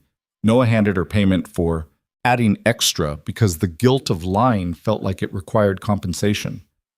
Thanks for staying late. That girl adores you, you know that, right? Mrs. Rodriguez gathered her things. She spent all day telling me about her brave daddy fighting dragons at fancy parties. Dragons. Right. Noah managed a smile. I'll try to remember my sword next time. After Mrs. Rodriguez left, Noah found Lily at the kitchen table surrounded by crayons and construction paper. She'd made what appeared to be a crown out of cardboard and aluminum foil, and she wore it with absolute seriousness. Daddy! She launched herself at him with the force of a small missile. He launched. You're home! Did you fight more bad guys today? No bad guys, just paperwork. Noah hugged her, breathing in the scent of crayon wax and strawberry shampoo. What's with the crown? Mrs. Rodriguez said if fancy parties have princesses, they probably have queens too, so I'm practicing. She adjusted the crown carefully. When I grow up, I'm going to be a queen who helps people, like the nice lady you met. Noah's chest tightened. What nice lady? What? Was? The one in the picture on Mrs. Rodriguez's phone. She showed me the article about the party. The lady next to you looked sad, so I decided she needs a friend. Lily returned to her artwork with the casual certainty of childhood. You should invite her for dinner. We have spaghetti. I don't think she eats spaghetti. Everyone eats spaghetti. That's silly. Lily selected a purple crayon with great deliberation. Is she nice? Noah thought about Evelyn's cold eyes and sharp tongue, the way she defended him without being asked, her admission that everything in her life was transactional. She's complicated. That's okay. You're complicated too. Mrs. Rodriguez says so. Mrs. Rodriguez talks too much. She says that too. Lily looked up at him, her expression suddenly serious. Daddy, are you happy at your new job? The question caught him off guard. Why do you ask? Because you look different, less tired, even though you're still tired. She frowned, working through 6-year-old logic. Like, you're tired, but not sad tired, just regular tired. Noah crouched beside her chair, studying her face. When had his daughter become so perceptive? I think I'm figuring some things out about what I want to do, what I'm good at. You're good at lots of things. You make the best grilled cheese, and you always know when I'm lying about brushing my teeth. And you give really good hugs. Lily paused. And the sad lady thinks you're important. Otherwise, she wouldn't be in the picture looking at you like that. Like what? Like how you look at me when you think I'm sleeping, but I'm actually just pretending. The observation landed with uncomfortable accuracy. Noah pulled Lily into another hug, using the embrace to hide his expression. How about we make that spaghetti? They cooked together, Lily standing on a chair to help stir the sauce while narrating an elaborate story about a queen who lived in a tall tower and needed someone brave to teach her about normal things like making dinner and playing with kids. Noah listened with half his attention, the other half still tangled in maintenance logs and conspiracy timelines. His phone buzzed during dinner, a text from Evelyn. Victoria found something. Can you come back tomorrow at 8 a.m.? I know it's early. Noah typed a response, one-handed, while Lily twirled spaghetti onto her fork with more enthusiasm than accuracy. I'll be there. What did she find? The reply came immediately. Evidence that we were right about everything, and that it's worse than we thought. Lily was watching him. Is that the sad lady? What makes you think it's her? Because you got the same face you had at the party in the picture. Like you're worried but also excited. She pointed her fork at him. You should help her, Daddy. If she's sad and you can fix it, that's what brave people do. I'm not trying to fix her, Lil. I'm just helping with a problem. Same thing. Lily returned to her spaghetti with absolute certainty. Mrs. Rodriguez says helping people is how you fix yourself too. Noah stared at his daughter, wondering when exactly she'd become wiser than him. Mrs. Rodriguez is very smart. I know. That's why I listen to her. Lily grinned, sauce on her chin. You should too. That night, after Lily fell asleep clutching her stuffed rabbit and wearing her cardboard crown, Noah sat in the kitchen reviewing the copies of maintenance logs he'd brought home. The patterns were undeniable now that he knew what to look for. Every major setback, every failed initiative, every PR disaster, they all traced back to Meridian Building Services and Thomas Vance's authorization. But something nagged at him. The conspiracy was too clean, too perfectly coordinated. Richards couldn't have orchestrated this alone, and Vance was just a facilities director. He didn't have the connections or sophistication to pull off corporate espionage at this level. Someone else was involved, someone with serious resources and long-term planning capability. Noah's phone rang at 11:30. Evelyn's name on the screen. I didn't wake you, did I? She asked without preamble. No, I'm looking at the logs you sent. And I think we're still missing a piece. Richards and Vance couldn't do this alone. Someone's coordinating everything from outside the company. Noah hesitated. What did Victoria find? Evelyn was quiet for a moment. When she spoke, her voice carried an edge he hadn't heard before, something close to fear. Financial transfers, small amounts spread across dozens of accounts, all routing through shell companies. Someone's been systematically bleeding money from my company for 3 years. Victoria traced some of it back to a holding company in Delaware. Who owns the holding company? 고익이 스포이호에 That's the problem. It's buried under 6 layers of corporate structure. But Victoria managed to find one name attached to the original filing. She paused. Jonathan Price. Noah felt cold wash through him. The investor from the gala. The same. Price has been publicly pushing for my removal while privately stealing from the company he claims to want to save. And if he's involved, that means this isn't just about money. It's about taking over the entire operation. How much has he stolen? So far? About 40 million? Spread out enough that it looked like normal operational expenses. Cost overruns on projects. Failed investments. Marketing campaigns that went nowhere. All approved by Richards, all processed through vendors that trace back to Price's shell companies. Noah did the math in his head. That's enough to fund a hostile takeover, yes. He's using my own money to buy out board members and position himself to replace me. Evelyn's laugh was bitter. I have to admire the elegance of it. I've been funding my own destruction. Can we prove it? Victoria's working on it, but we need more than financial records. We need communications. Evidence that Price, Richards, and whoever else is involved actively conspired to defraud the company. She paused. Bennett, this is bigger than I thought. If we go public with this and can't prove it absolutely, Price will destroy me. He has enough connections to make sure I never work in tech again. Then we prove it absolutely. You sound confident. I sound like someone who's tired of watching powerful people abuse their power. Noah looked at the maintenance log spread across his kitchen table. Price made a mistake. He got arrogant. Arrogant people leave trails. You really believe that? Manche. Mut bon. I designed buildings for 8 years. Every contractor who tried to cut corners or hide shoddy work always left evidence if you knew where to look. This is the same thing, just corporate instead of structural. He paused. Tomorrow, I want to visit Meridian Building Services, see their operation, talk to their people. That's dangerous. If they're involved, they won't know who I am. I'll go as a potential client, someone looking to hire them for a different building, just a fact-finding mission. Evelyn was silent for a long moment. I don't like it. You don't have to like it. You just have to trust that I know what I'm doing. Do you? Know what you're doing? Noah thought about Lily sleeping in the next room, about the check in his wallet that could change their lives, about the promise he'd made to always choose her first. Honestly, no, but I'm figuring it out as I go. That's either very honest or very concerning. Can it be both? He heard what might have been a smile in her voice. Get some sleep, Bennett. Tomorrow's going to be complicated. Tomorrow's already here, he pointed out. It was past midnight. Then today's going to be complicated. She paused. Thank you for doing this. You didn't have to.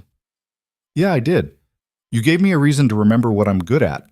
That's worth something. After they hung up, Noah sat in the dark kitchen for a while, thinking about maintenance logs and shell companies and the way Evelyn's voice had softened when she thanked him. Thinking about Lily's observation that the sad lady needed a friend. Thinking about the difference between fixing people and just showing up when they needed someone to show up. He was definitely in over his head. But for the first time in 4 years, that felt like progress instead of drowning. The next morning, Noah dropped Lily at school and took the subway to Meridian Building Services headquarters in Long Island City. The office was tucked into a light industrial complex between a printing company and a furniture warehouse.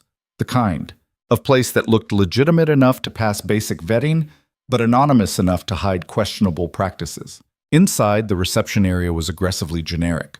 Motivational posters about teamwork and excellence, a fake plant that had dust on the leaves, a receptionist who looked bored enough to be genuinely disinterested in anyone's business. Help you? She asked without looking up from her phone. I'm here about potentially hiring your company. Building maintenance contract. Noah had rehearsed this on the subway. I manage properties in Manhattan. Heard good things about your work. That got her attention. She looked up, assessing him with the practiced eye of someone used to separating real clients from time wasters. Whatever she saw must have passed muster because she smiled professionally. Of course. Let me get someone from sales. She picked up the desk phone. Mr. Chen? Got a potential client at reception. Noah's stomach dropped. Chen. Marcus Chen from the gala? No, Victoria had said no relation, common name. But still, the coincidence felt wrong. A man in his 30s emerged from a back office, hand extended in greeting. Robert Chen, thanks for stopping by. Come on back and we can talk about your needs. Not Marcus. Different Chen. Noah shook his hand and followed him to a small conference room that smelled like stale coffee and air freshener. Robert pulled out a laptop and launched into a presentation about Meridian services. HVAC maintenance, electrical work, plumbing, janitorial services, emergency repairs. We currently service about 40 commercial properties in the tri-state area, Robert said, clicking through slides, including some major tech companies. We pride ourselves on discretion and reliability. Tech companies like Evelyn Sinclair's firm? Noah asked casually. Robert's expression flickered, just for a second, but Noah caught it. We don't discuss our clients by name. Confidentiality agreements. Of course. I just heard through the grapevine that you handle some high-profile accounts. Noah leaned back, trying to project casual interest. That's important to me. I need a company that can handle sensitive environments. We're very good at sensitive environments. Robert's smile was practiced. May I ask which properties you manage? What? Noah named 3 buildings he'd helped design years ago, gambling that Robert wouldn't verify immediately. Mixed commercial and residential. High-end tenants who expect premium service. And you heard about us how? Word of mouth. Someone mentioned you'd done excellent work handling a delicate situation with minimal disruption. Noah watched Robert's face carefully. I value companies that can solve problems quietly. Robert's expression remained neutral, but something in his posture shifted. We do take pride in our discretion. Sometimes clients need specialized services, repairs that can't wait for regular hours, access to systems that require particular expertise. Exactly what I'm looking for. Noah pulled out his phone, pretending to check notes. I'd need someone who could start immediately if something urgent came up. Someone who knows their way around commercial building systems well enough to work independently. We have several technicians with that level of expertise. In fact, Robert hesitated, then seemed to make a decision. We have one particular specialist who handles our most demanding clients. He's been with us for 3 years. Excellent track record, very reliable. Could I meet him before signing any contracts? That's unusual, but I can see what I can arrange. Robert pulled out his phone. Let me make a call. But yeah, nay. He stepped out of the conference room and Noah immediately started looking around. The walls were decorated with framed photos of Meridian crews at various job sites. He recognized one immediately, Evelyn's building, the distinctive glass facade unmistakable. The crew in the photo wore Meridian uniforms, but the angle made it hard to see faces clearly. Noah pulled out his phone and snapped a photo just as Robert returned. Good news! Marcus is available this afternoon. He's our senior technician, the one I mentioned, very experienced with complex commercial systems. Robert sat down, pulling up a calendar. Does 3 o'clock work for you? Marcus? The name made Noah's instincts scream. Marcus Chen? No relation to me. Robert smiled. Different Chen entirely, though people ask all the time. 3 o'clock works. Noah stood, shaking Robert's hand. I appreciate you accommodating my schedule. Of course, we're very interested in earning your business. Robert walked him to reception. Marcus will meet you here. He's looking forward to discussing how we can meet your needs. Noah left the building feeling like he'd just walked through a minefield blindfolded. Marcus. The same name as Evelyn's driver. Was that coincidence, or was something else happening? He called Victoria the moment he was outside. I need you to run a background check. Marcus Chen, senior technician at Meridian Building Services. And I need it before 3 o'clock this afternoon. That's 4 hours. Can you do it or not? I can do it. But Bennett, what's going on? Noah explained the meeting, the strange parallels, the feeling that he was missing something obvious. Victoria listened in silence, then swore quietly. Marcus Chen was Evelyn's driver, has been for 2 years. I know. That's why this is weird. Same name, same company timeline. No, you don't understand. I just pulled his employment file.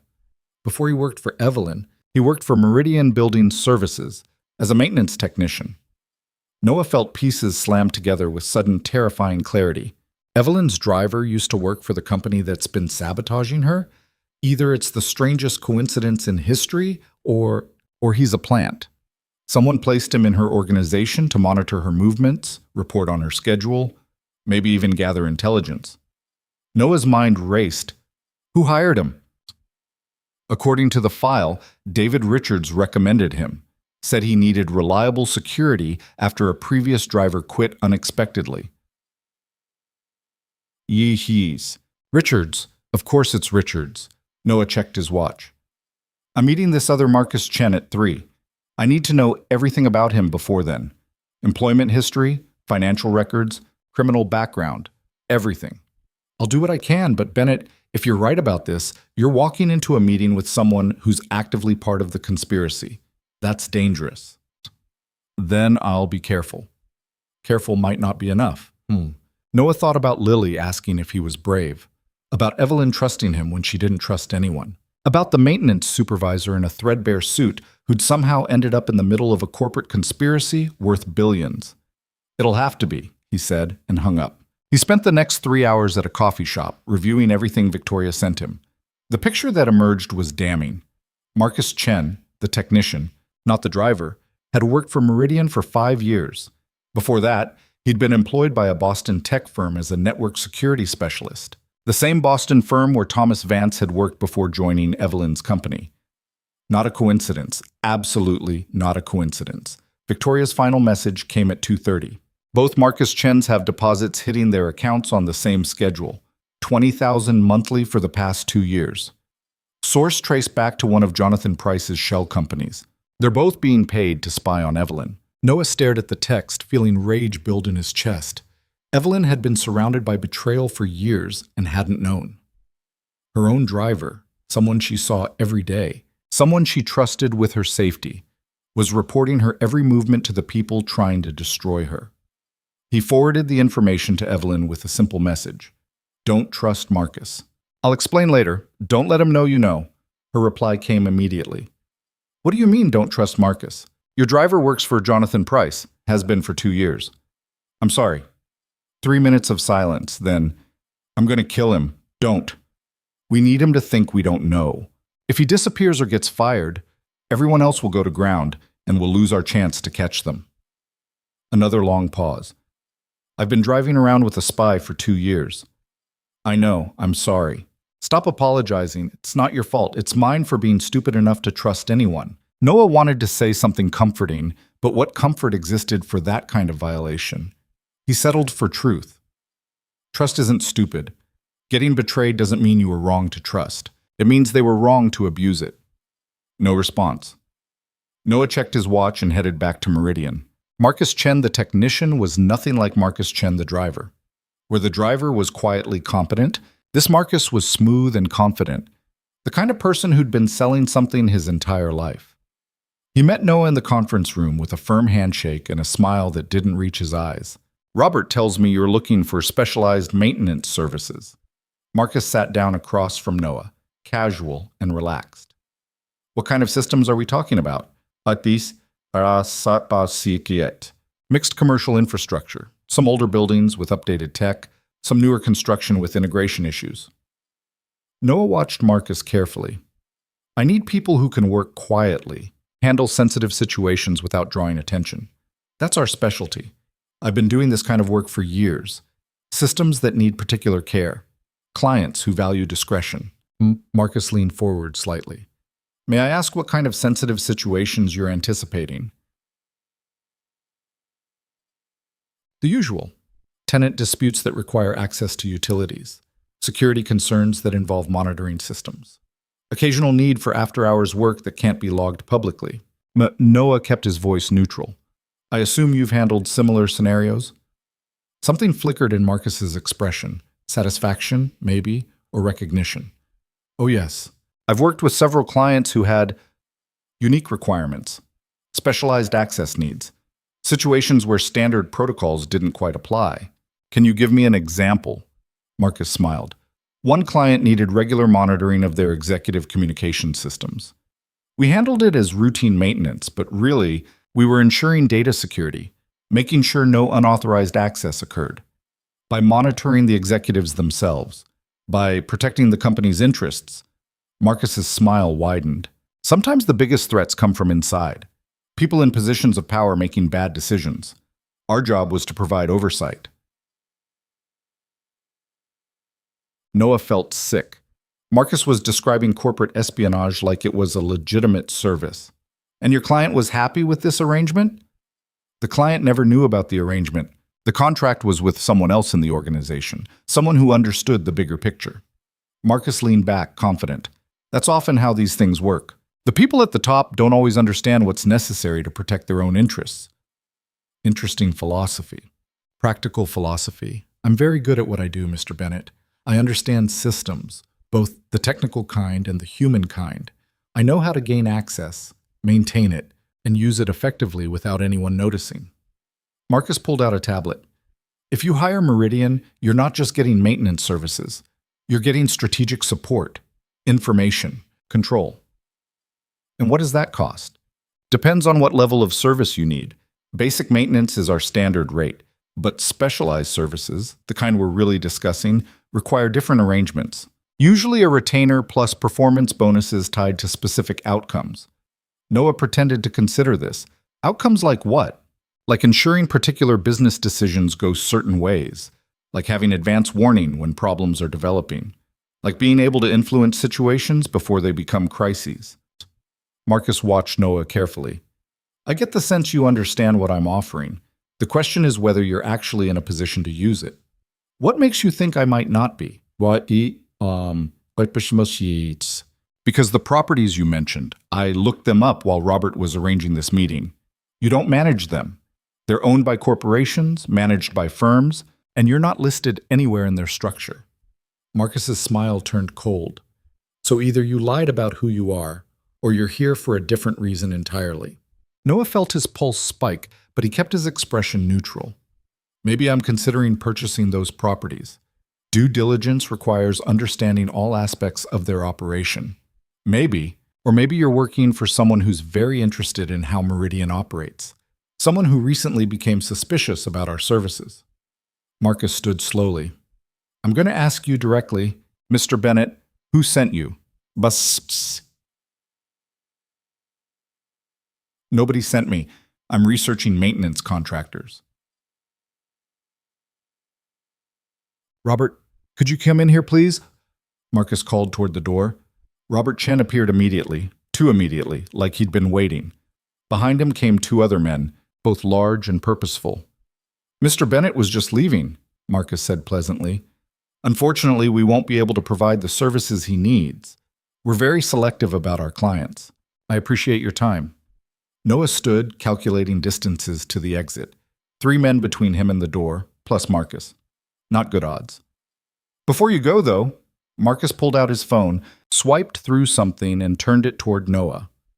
I'm curious if you recognize this woman. The screen showed a photo of Evelyn leaving her building that morning. The angle suggested it was taken from a car, from her own car. Should I?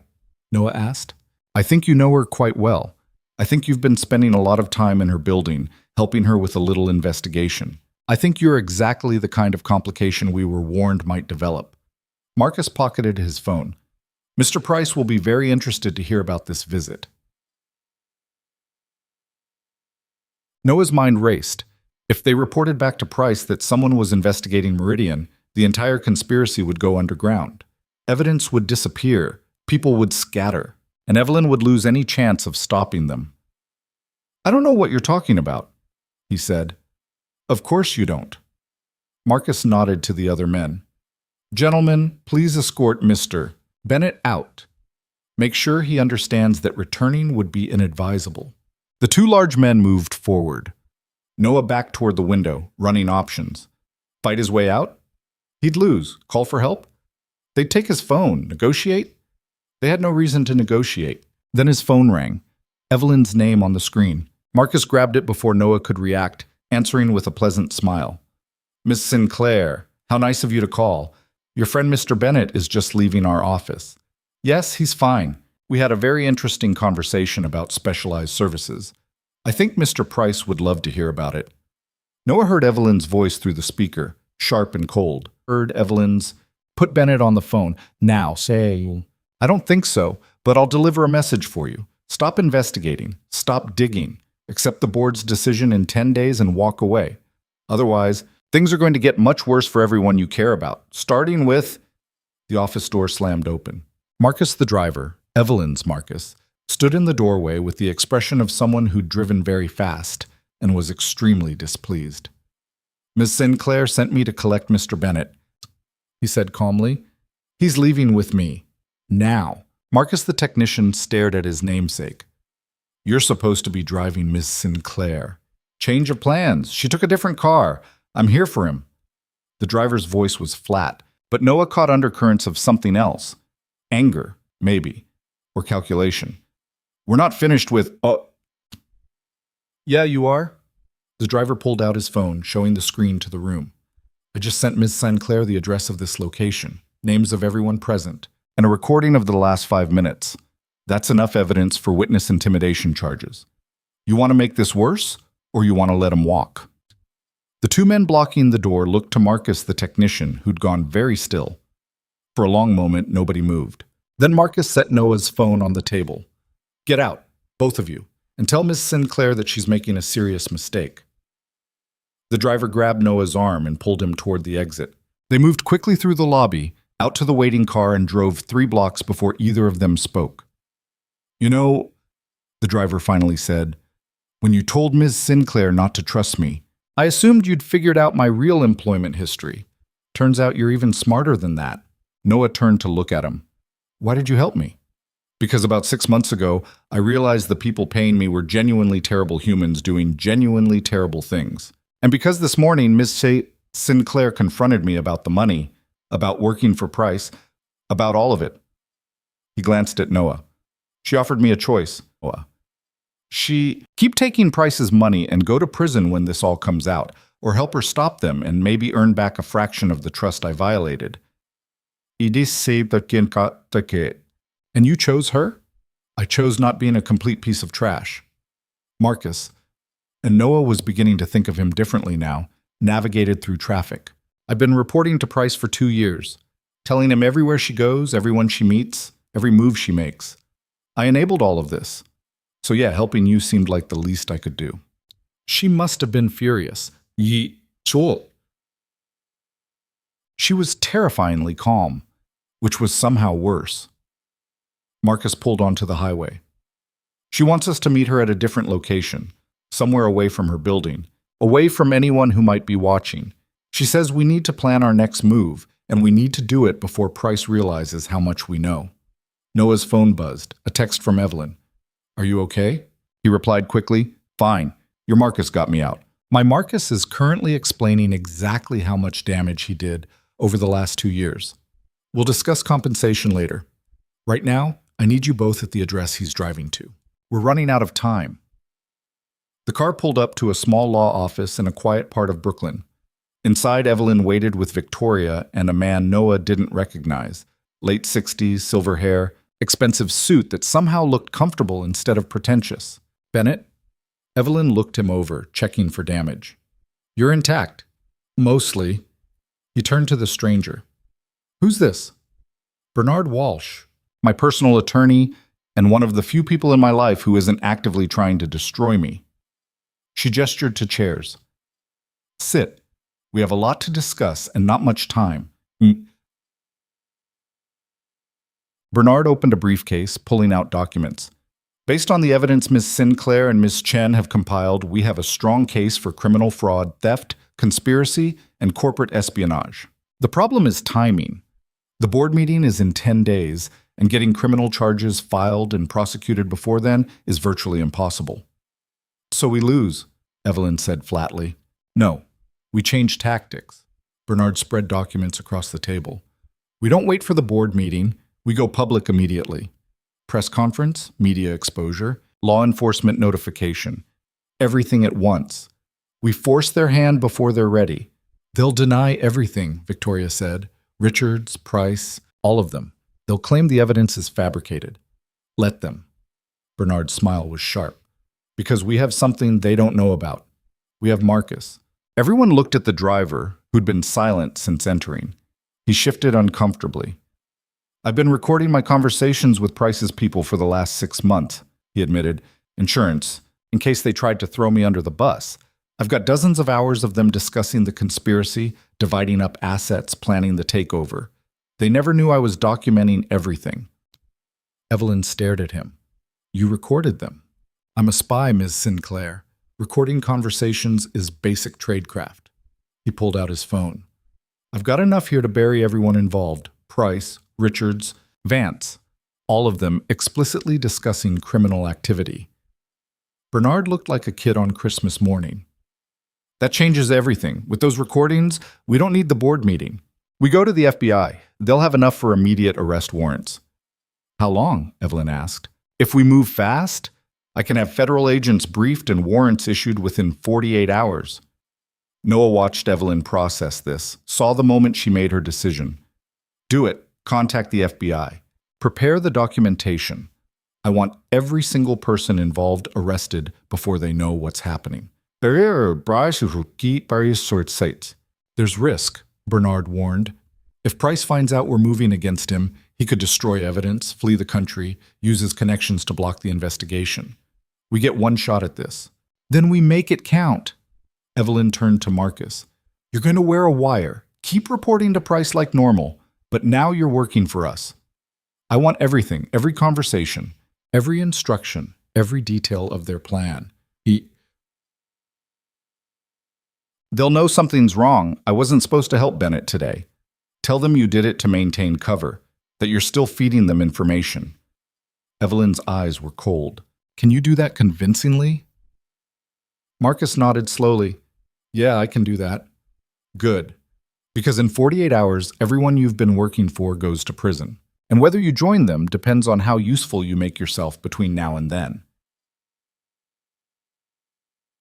The room fell silent. Noah looked at the faces around the table. Evelyn's cold determination, Victoria's focused intensity, Bernard's professional calculation, Marcus's guilty relief, and understood that they'd crossed a line. This wasn't corporate maneuvering anymore. This was war. What do you need from me? He asked Evelyn. She met his eyes. I need you to keep doing what you've been doing. Looking at patterns, finding connections, seeing things others miss. Because I guarantee Price has backup plans we haven't found yet. And I need to know what they are before they use them. Noah thought about Lily at home, about the danger he was walking into, about the promise he'd made to always put her first. But he also thought about the way Evelyn had looked when she talked about her company being bled dry by people she'd trusted, about the loneliness in her voice when she'd admitted everything in her life was transactional. Some things couldn't be measured in risk versus reward. Some things you did because they were right, even when they were dangerous. Okay, he said, let's burn it all down. The next 48 hours moved with the frantic precision of controlled chaos. Noah barely slept, splitting his time between Evelyn's secure office and his apartment, where Lily demanded increasingly creative explanations for why Daddy kept getting phone calls at dinner. Marcus the driver wore a wire to 3 separate meetings with Jonathan Price's associates, documenting conspiracy in real time while pretending nothing had changed. Victoria compiled evidence into binders thick enough to stop bullets.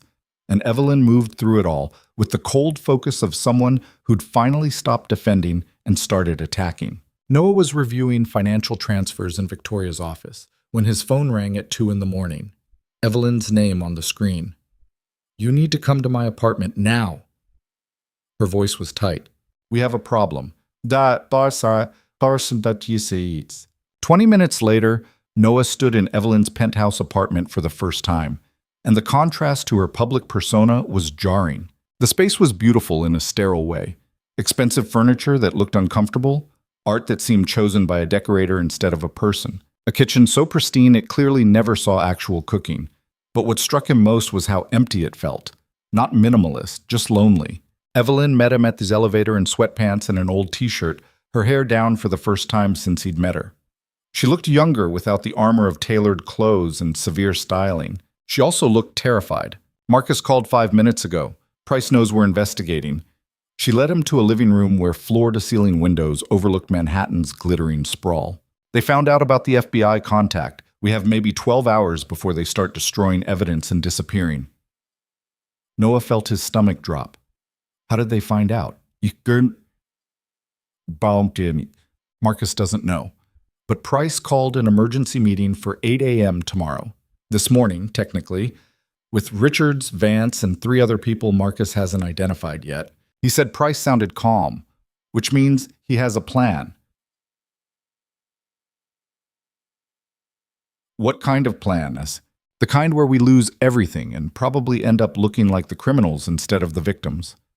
Evelyn moved to the windows, staring out at the city. Price didn't build a fortune by being reactive. He's had contingencies in place from the beginning. We just triggered one. Noah joined her at this window. Below, the city continued its restless churn, cars and lights, and millions of people living lives that had nothing to do with corporate conspiracies. From up here, it all looked peaceful, deceptive. Bernard said the FBI needs evidence compiled before they move. How long does that take? Normally, weeks. With pressure, maybe 72 hours if we're lucky. Evelyn's reflection in the glass looked ghostly. We don't have 72 hours. We might not have 12. Then we force their hand, make them move before they're ready. How? Noah thought about structures and stress points, about the way buildings revealed their weaknesses under pressure. Price's whole plan depends on secrecy, on moving quietly while everyone's focused elsewhere, so we remove the secrecy. We make noise. You're suggesting we go public before we have ironclad evidence. I'm suggesting we go public with enough evidence to start asking questions. Let the media pressure force the FBI to move faster. Let public attention make it impossible for Price to destroy evidence without everyone watching. Evelyn turned to look at him directly. That's incredibly risky. If we can't back up what we claim, my reputation gets destroyed and Price walks away clean. Your reputation's already under attack. And if we wait for perfect evidence, we lose the chance to use any evidence at all. Noah met her pale eyes. You told me once that everything in your world is transactional. This is the transaction. We risk what's left of your credibility to force a faster resolution. It's a bad trade, but it's the only one available. You're asking me to bet everything on an incomplete case. I'm asking you to trust that sometimes good enough is better than perfect if perfect arrives too late. Evelyn studied his face for a long moment. You really believe this will work? I believe doing nothing guarantees we lose. This way, we at least have a chance. She pulled out her phone, staring at it like it held answers. If I do this, if I call a press conference and make accusations I can't fully prove, I'm done in tech. Win or lose, no one will ever work with me again. I'll be the paranoid CEO who destroyed her own company with conspiracy theories. Or you'll be the person who exposed massive fraud and saved thousands of jobs. Noah paused. Either way, you'll know you fought instead of just letting them take everything you built. That's not particularly comforting. The truth usually isn't. Evelyn laughed, a short, sharp sound with no humor. You know what the worst part is? I'm about to sacrifice my entire career, and I'm trusting the strategy of a maintenance supervisor I met 4 days ago. My board would say this proves I'm unstable. Your board is trying to steal your company. Their opinion doesn't count. No, but everyone else's will. After tomorrow, I'll be the ice queen who finally cracked. She looked back out at the city. I should be more upset about that, about losing everything. But mostly I'm just tired. Noah recognized the exhaustion in her voice, the kind that came from fighting alone for too long. You're not losing everything. You're choosing what matters enough to fight for. Easy for you to say. You're not the one whose face will be on every business channel tomorrow, getting torn apart by analysts. No, I'm just the single dad whose ex-architect skills got him tangled up in corporate espionage. We're both in over our heads, Sinclair. At least we're drowning together. That actually made her smile. You have a terrible way of making disaster sound almost bearable. It's a gift. Evelyn's phone buzzed. A text from Bernard. FBI wants to move in 72 hours. Can accelerate without probable cause for immediate warrants. Need more evidence or a trigger event that forces their hand. She showed Noah the message. There's your answer. We need a trigger event. A press conference accusing a billionaire investor of fraud would qualify. But It would also potentially compromise their investigation if we reveal information they need kept confidential. Evelyn scrolled through her contacts. I need to call Bernard. Scrolled through. Figure out exactly how much we can say publicly without destroying the federal case. While she talked to her lawyer in the next room, Noah wandered through the apartment, looking for signs of the person beneath the corporate armor. He found a few, a photo of Evelyn as a teenager with two people who were probably her parents, all three of them looking uncomfortable with each other.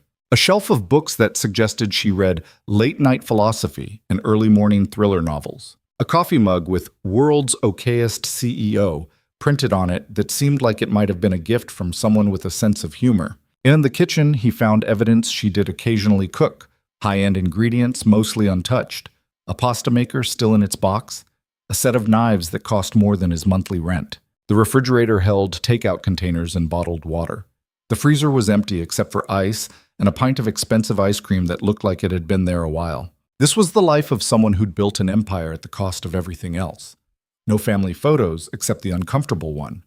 No signs of friends or hobbies or anything beyond work. Just beautiful emptiness, 59 floors above the city she'd conquered but never quite connected with. My attorney says we can announce the investigation without revealing specific evidence. Evelyn emerged from the bedroom dressed now in jeans and a sweater, her hair pulled back. But he strongly advises against it. Says it'll look like a desperate play. It is a desperate play. That doesn't make it smart. Smart would have been not trusting anyone. You tried that. How'd it work out? Evelyn glared at him, but there was no real heat behind it. You're annoyingly right about things. Another gift. Noah checked his watch. 4:15 in the morning. If we're doing this, we need to move fast. Call the press conference for 10 a.m. That gives us 6 hours to prepare and Price less time to counter. I need to look like I'm in control, confident, not someone having a breakdown. Evelyn looked down at her casual clothes. I need my armor. You need to look human. People don't trust armor. They trust vulnerability. Show them the person who's been betrayed, not the CEO who's losing a corporate fight. I don't do vulnerable. Then learn fast. Because if you walk into that press conference looking like the Ice Queen, everyone will assume you're just trying to manipulate them. Show them you're angry and hurt and done with being quiet about it. Evelyn's expression cycled through resistance, consideration, and reluctant acceptance. I hate that you're right again. You'll get used to it. She started making calls to her publicist, to Victoria, to Bernard, to various media contacts who owed her favors. Noah listened to her transform from exhausted and uncertain to coldly efficient, marshaling resources with the same precision she probably used to build her company. Within an hour, a press conference was scheduled at her office building for 10 a.m. Major media outlets confirmed attendance. Her publicist was preparing a statement. Victoria was pulling together visual aids, charts and documents that could be shown without compromising the federal investigation. At 6 a.m., Evelyn's phone rang with a number she didn't recognize. She answered on speaker. Miss Sinclair, Jonathan Price's voice was smooth as aged bourbon. I hear you're planning a press conference this morning.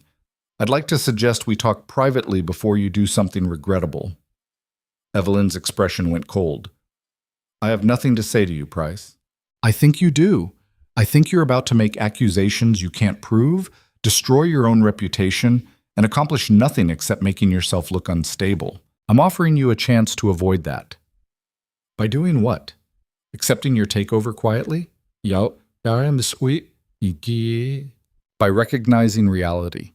You've been a brilliant CEO, Evelyn, but the company's outgrown you.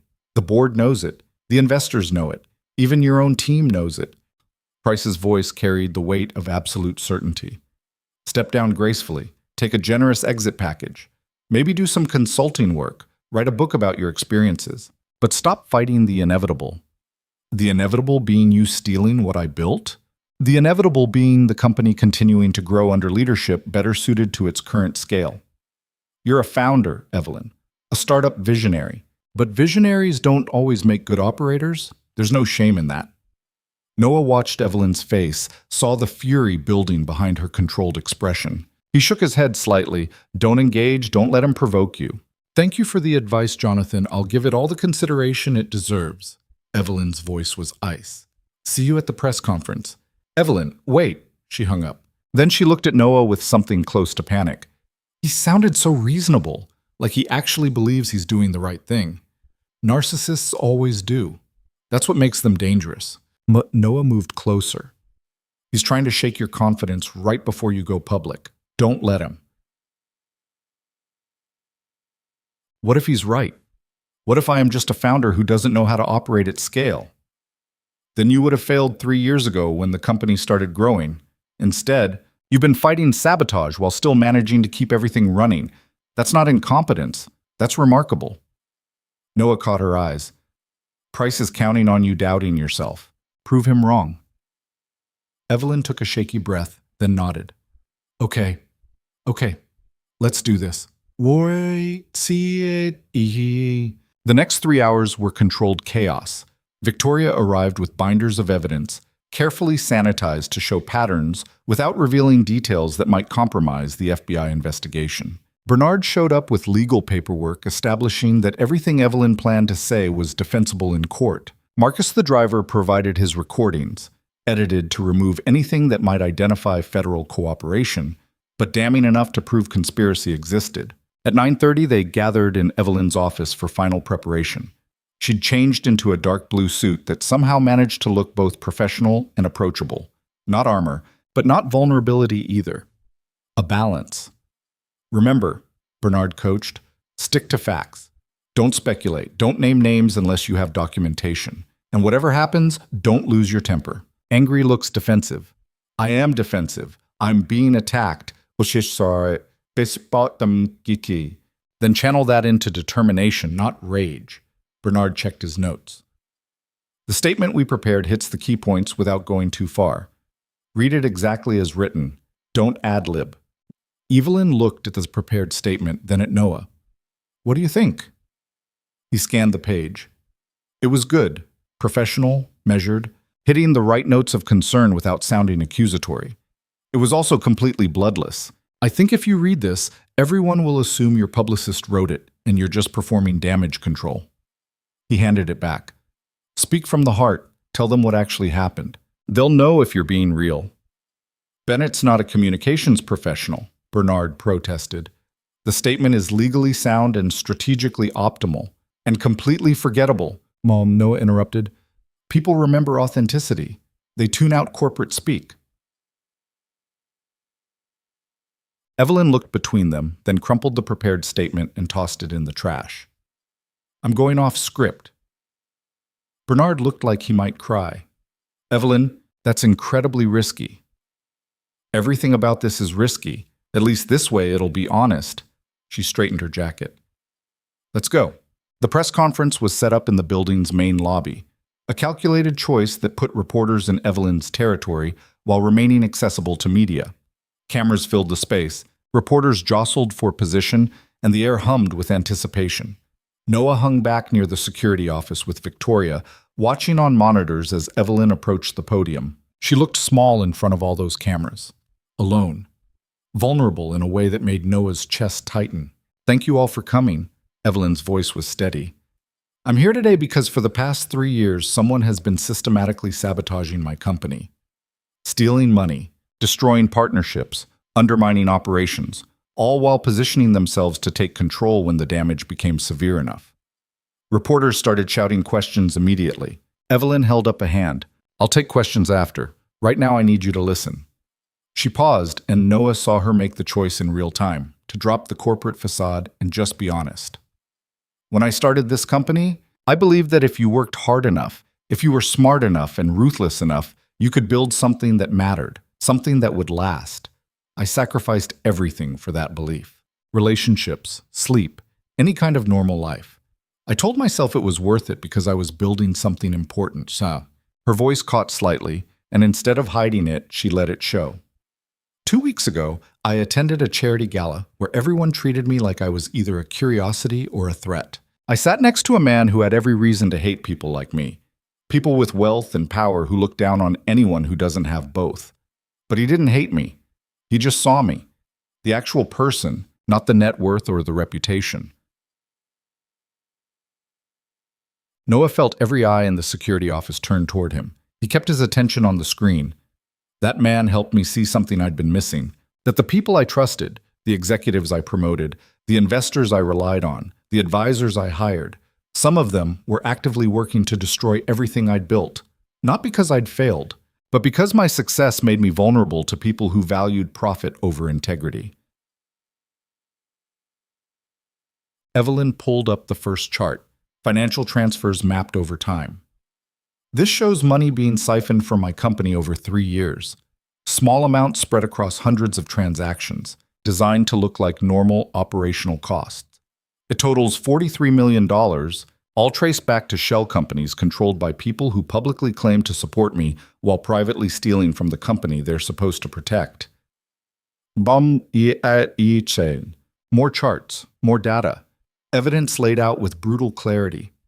I'm here today because staying quiet would be easier. Accepting a settlement and walking away would be easier. Letting them win would definitely be easier. Evelyn's voice strengthened. But I made a promise to myself when I started this company. I promised I would never let fear stop me from doing what was right. And right now, exposing this conspiracy, risking my reputation, risking everything, that's what's right. She looked directly into the cameras.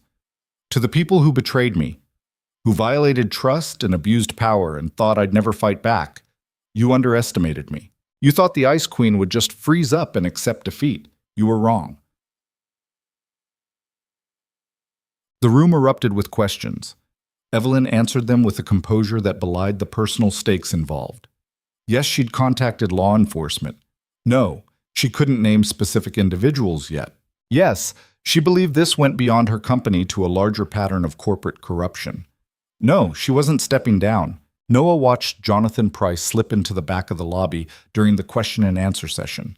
He looked calm, almost amused, right up until Evelyn pulled out her phone and played one of Marcus's recordings.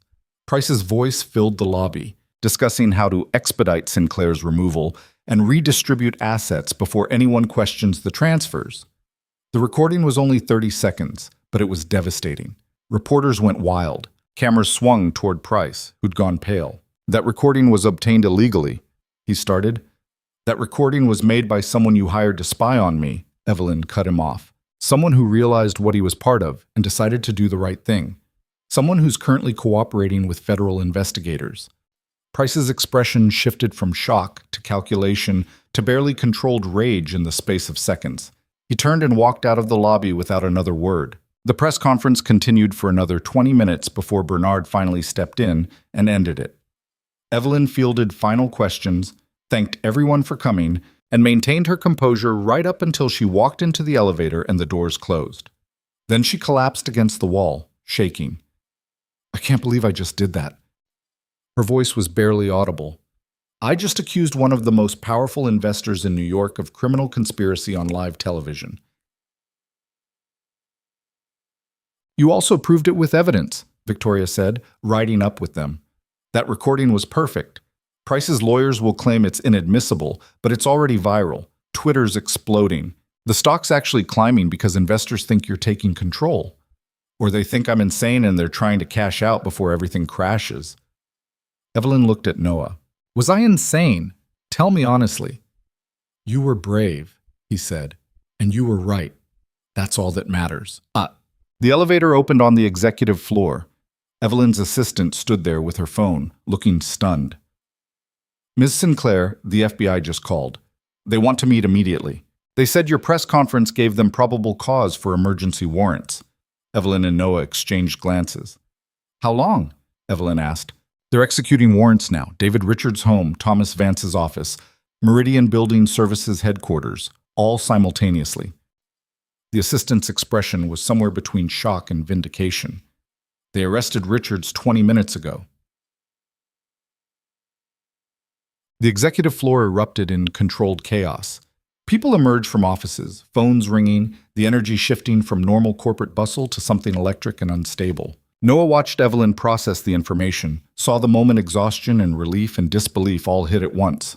It worked, she said quietly. It actually worked. You worked. Noah corrected. The evidence worked. The truth worked. Before Evelyn could respond, her phone rang. Bernard, the FBI wants you at their office in 2 hours for a full deposition. Bring everything, all the evidence, all the documentation, everything Victoria compiled. They're building a case for major federal charges. Bernard sounded almost gleeful. Evelyn, you did it. You actually did it. We did it, she corrected, looking at Noah and Victoria. I couldn't have done this alone. The next several hours blurred together. Evelyn gave her FBI deposition with Bernard present, turning over evidence that would probably send Richards and Price to prison for a decade or more. Victoria coordinated with federal agents, providing access to security footage and digital records. Marcus, the driver, gave his own statement, accepting a plea deal in exchange for testimony against the others. Noah spent most of it in a conference room at the FBI field office, answering questions about how he'd gotten involved, what he'd observed, what he'd discovered. The agents treated him with polite skepticism. Why would a maintenance supervisor be investigating corporate fraud? Right up until they reviewed his analysis of the maintenance logs and realized his architectural background made him uniquely qualified to spot the infrastructure-based conspiracy. It was after 8 p.m. when they finally finished. Noah stepped out of the FBI building into a mild evening, exhausted and wrung out. His phone showed 17 missed calls from Mrs. Rodriguez and 3 voicemails from Lily herself. Daddy, Mrs. Rodriguez says you're on TV. Are you famous now? Did you fight the dragons? Guilt crashed over him. He'd been so focused on helping Evelyn that he'd completely forgotten to check in with his daughter. Some promises about putting her first. He was about to call when Evelyn emerged from the building, looking as exhausted as he felt. Your daughter's been calling, she said. I heard her voicemail when you left your phone on the conference table. She sounds worried. Yeah, I need to get home. Noah started toward the subway entrance. Let me drive you. It's the least I can do. You've already done enough. More than enough. Bennett, you just spent an entire day helping me expose a massive fraud conspiracy. The least I can do is make sure you get home to your daughter. Evelyn's voice was firm. My car's right there. Let's go. Too tired to argue, Noah followed her to the waiting vehicle. Not Marcus driving this time. Evelyn had hired a new service after everything came out. They rode in silence for a while, Manhattan giving way to Queens, wealth giving way to working-class neighborhoods. I owe you an apology, Evelyn said eventually. For what? For dragging you into this. For putting you at risk. For making your daughter worry because you were helping me fight my battles. She looked out the window. You could have walked away at any point. You should have. But you didn't, and I never even asked why. Noah thought about the question, about the gala and the threadbare suit and the way Evelyn had looked at him like he mattered, about Lily asking if the sad lady needed a friend, about 4 years of feeling like he'd given up everything that made him who he was, only to discover that maybe those pieces were still there, just waiting for a reason to reassemble. You reminded me that I'm more than just someone's dad, that I can still solve problems and see patterns and use my brain for something besides helping 6-year-olds with homework. He paused. I needed that reminder. So maybe I should be thanking you. For destroying your quiet life and exposing you to corporate criminals? For giving me a reason to remember what I'm capable of. The car pulled up to Noah's building. Lights were on in his apartment window. Mrs. Rodriguez had clearly stayed late. Through the glass, he could see Lily's silhouette moving around, probably wearing her cardboard crown and telling elaborate stories about her daddy's adventures. She's beautiful, Evelyn said softly, looking up at the window. Your daughter. From the voicemail. I mean, she sounds happy. She is, most of the time. Noah reached for the door handle, then paused. What happens now, with the company? Emergency board meeting tomorrow. Richards is obviously out. Price is facing criminal charges, so his voting rights are suspended pending investigation. I'll probably keep my position, though the next few months will be spent rebuilding trust and fixing everything they broke. Evelyn's expression was unreadable. Business as usual, essentially, just without the people actively trying to destroy me. Sounds lonely, but it usually is. She looked at him directly. Bennett, the mentorship program I bought at the gala, Dalton and Associates. I meant what I said about you using it. You're too talented to spend your life fixing broken HVAC units in hospitals. I like my job. You like having time with your daughter. That's not the same thing. Evelyn pulled out her phone, typed something, and showed him the screen. I spoke to the managing partner at Dalton today, told him about your analysis skills, how you spotted patterns their own security consultants missed. He's interested in talking to you about contract work, flexible hours, work from home when possible, projects that actually use your architecture background. Noah stared at the email. The salary range listed was 3 times what he made at the hospital. Why are you doing this? Because you helped me when you had no reason to. Because your daughter deserves a father who's not slowly disappearing into exhaustion and regret. Because you're too smart to waste. Evelyn's voice softened. And because you were right at the gala. I've been treating everything like it's transactional. This is just me trying to do something decent for someone who did something decent for me. I don't know what to say. Say you'll at least talk to them, see if it's a fit. She paused. And Bennett, thank you for everything, for seeing past the Ice Queen reputation, for trusting me when everyone else was abandoning ship, for reminding me that not everyone has an agenda. Noah climbed out of the car, then leaned back in. For what it's worth, I don't think you're an Ice Queen. I think you're someone who learned to protect herself by freezing everyone out. But you're not actually cold. You're just scared of getting hurt. Evelyn's expression flickered, vulnerability showing through for just a second before the walls came back up. Get some rest. Bennett, you've earned it. The car pulled away, leaving Noah standing on his street corner watching taillights disappear into traffic. Above him, Lily spotted him and waved frantically from the window. He waved back, feeling the weight of the last few days settling into his bones. Mrs. Rodriguez met him at the door with an expression that was equal parts relief and reproach. You were on the news, multiple channels, standing next to the billionaire lady while she talked about conspiracies and federal investigations. I can explain. Lily thinks you fought dragons and saved a queen. Mrs. Rodriguez stepped aside to let him enter. I told her that was probably close enough to the truth. But Noah, whatever you got yourself involved in, please tell me it's over. It's over, I promise. Good. Because that girl has been worried sick, and no amount of crown-wearing and storytelling could completely distract her. Mrs. Rodriguez gathered her things. Mrs. Rodriguez, she fell asleep an hour ago waiting for you. Wouldn't go to bed until I promised you'd wake her up when you got home. After Mrs. Rodriguez left, Noah found Lily curled up on the couch, still wearing her cardboard crown, clutching her stuffed rabbit. He started to carry her to bed, but she stirred and wrapped her arms around his neck. Daddy, you're home. I'm home, Lil. Sorry I was late. Mrs. Rodriguez showed me the TV. You were standing next to the pretty lady, the sad one from the party. Lily's voice was sleepy. Did you help her? Yeah, I helped her. Good. Everyone needs help sometimes, even queens.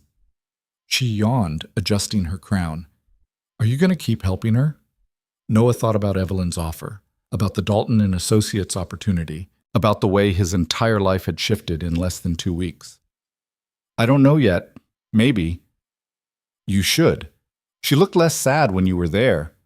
Lily snuggled closer, and you looked less tired, like you remembered how to smile for real instead of just pretend smiling. When did you get so smart? I've always been smart.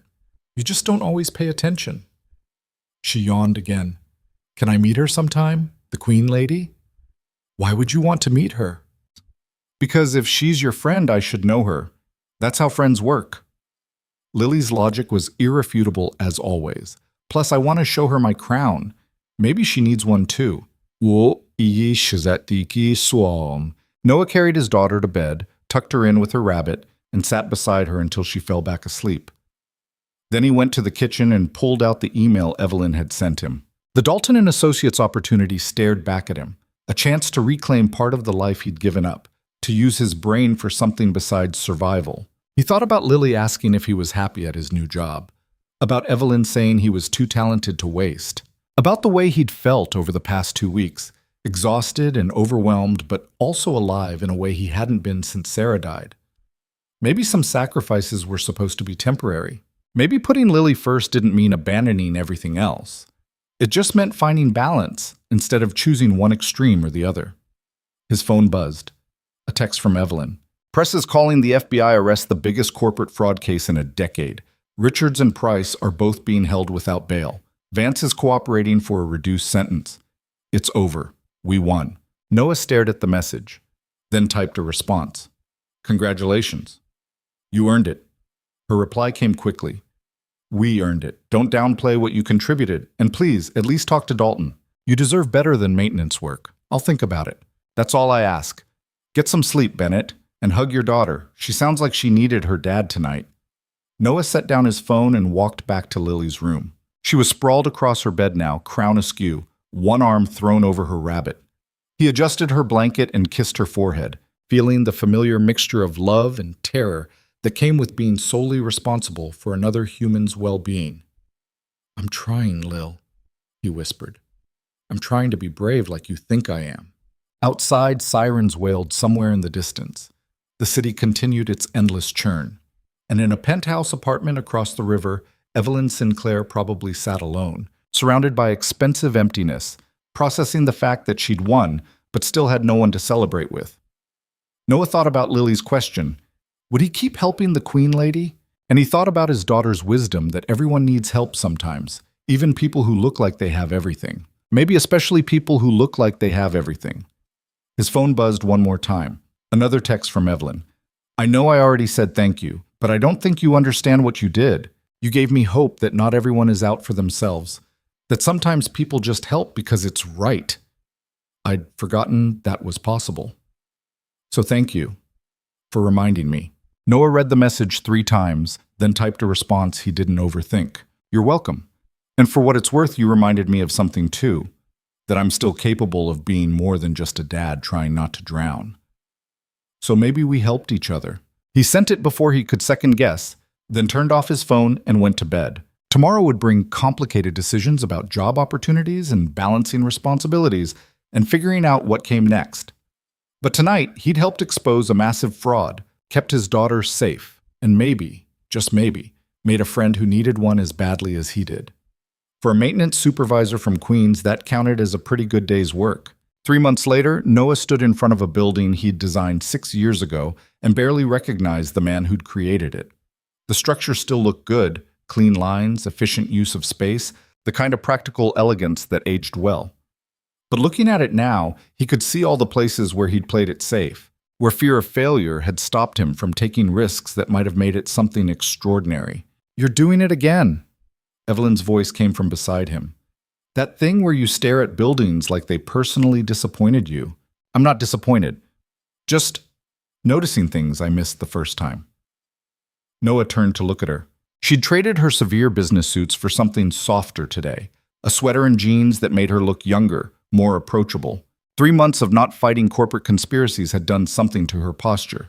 She stood differently now, less defensive. Are we going inside, or are you planning to critique your past work all afternoon? She smiled slightly. Because Lily's probably wondering where we are. Right. Lily, who was currently inside the building with Mrs. Rodriguez, both of them helping set up for the opening ceremony that Noah still couldn't quite believe was happening. He followed Evelyn through the entrance into the lobby that had been transformed over the past 8 weeks from abandoned community center into something that actually mattered. The restoration had been Evelyn's idea, her way of saying thank you, that had somehow turned into a collaborative project neither of them had planned. Take the old community center where Noah had first met Sarah, the place that held memories too painful to visit but too important to forget, and turn it into something useful. A creative academy for single parents and their kids. A space where people trying to survive could remember how to actually live. Lily spotted them immediately and came running, her cardboard crown replaced now by a real tiara, costume jewelry that Evelyn had given her after their first official meeting 2 months ago. Daddy? Ms. Evelyn, come see what we did. She dragged them both toward the main hall where families were already gathering. Noah recognized some of them, other single parents from Lily's school, people from the neighborhood who'd heard about the free programs, parents who looked as exhausted and overwhelmed as he'd felt for the past 4 years. The room hummed with cautious hope, the kind that came from people who'd learned not to trust good things, but were willing to try anyway. Mrs. Rodriguez appeared from the kitchen area carrying a tray of food. "About time you two showed up. People are asking when the speeches start." "There are speeches?" asked Swan. Noah looked at Evelyn in alarm. "Nobody mentioned speeches." "I mentioned speeches." Evelyn's expression was innocent. "Multiple times. You weren't listening because you were too busy obsessing over whether the art room had proper ventilation." The art room needed proper ventilation. Kids using paint and clay need... He stopped when he saw her smiling. "You're messing with me." "Obviously. But there are speeches. You're giving one."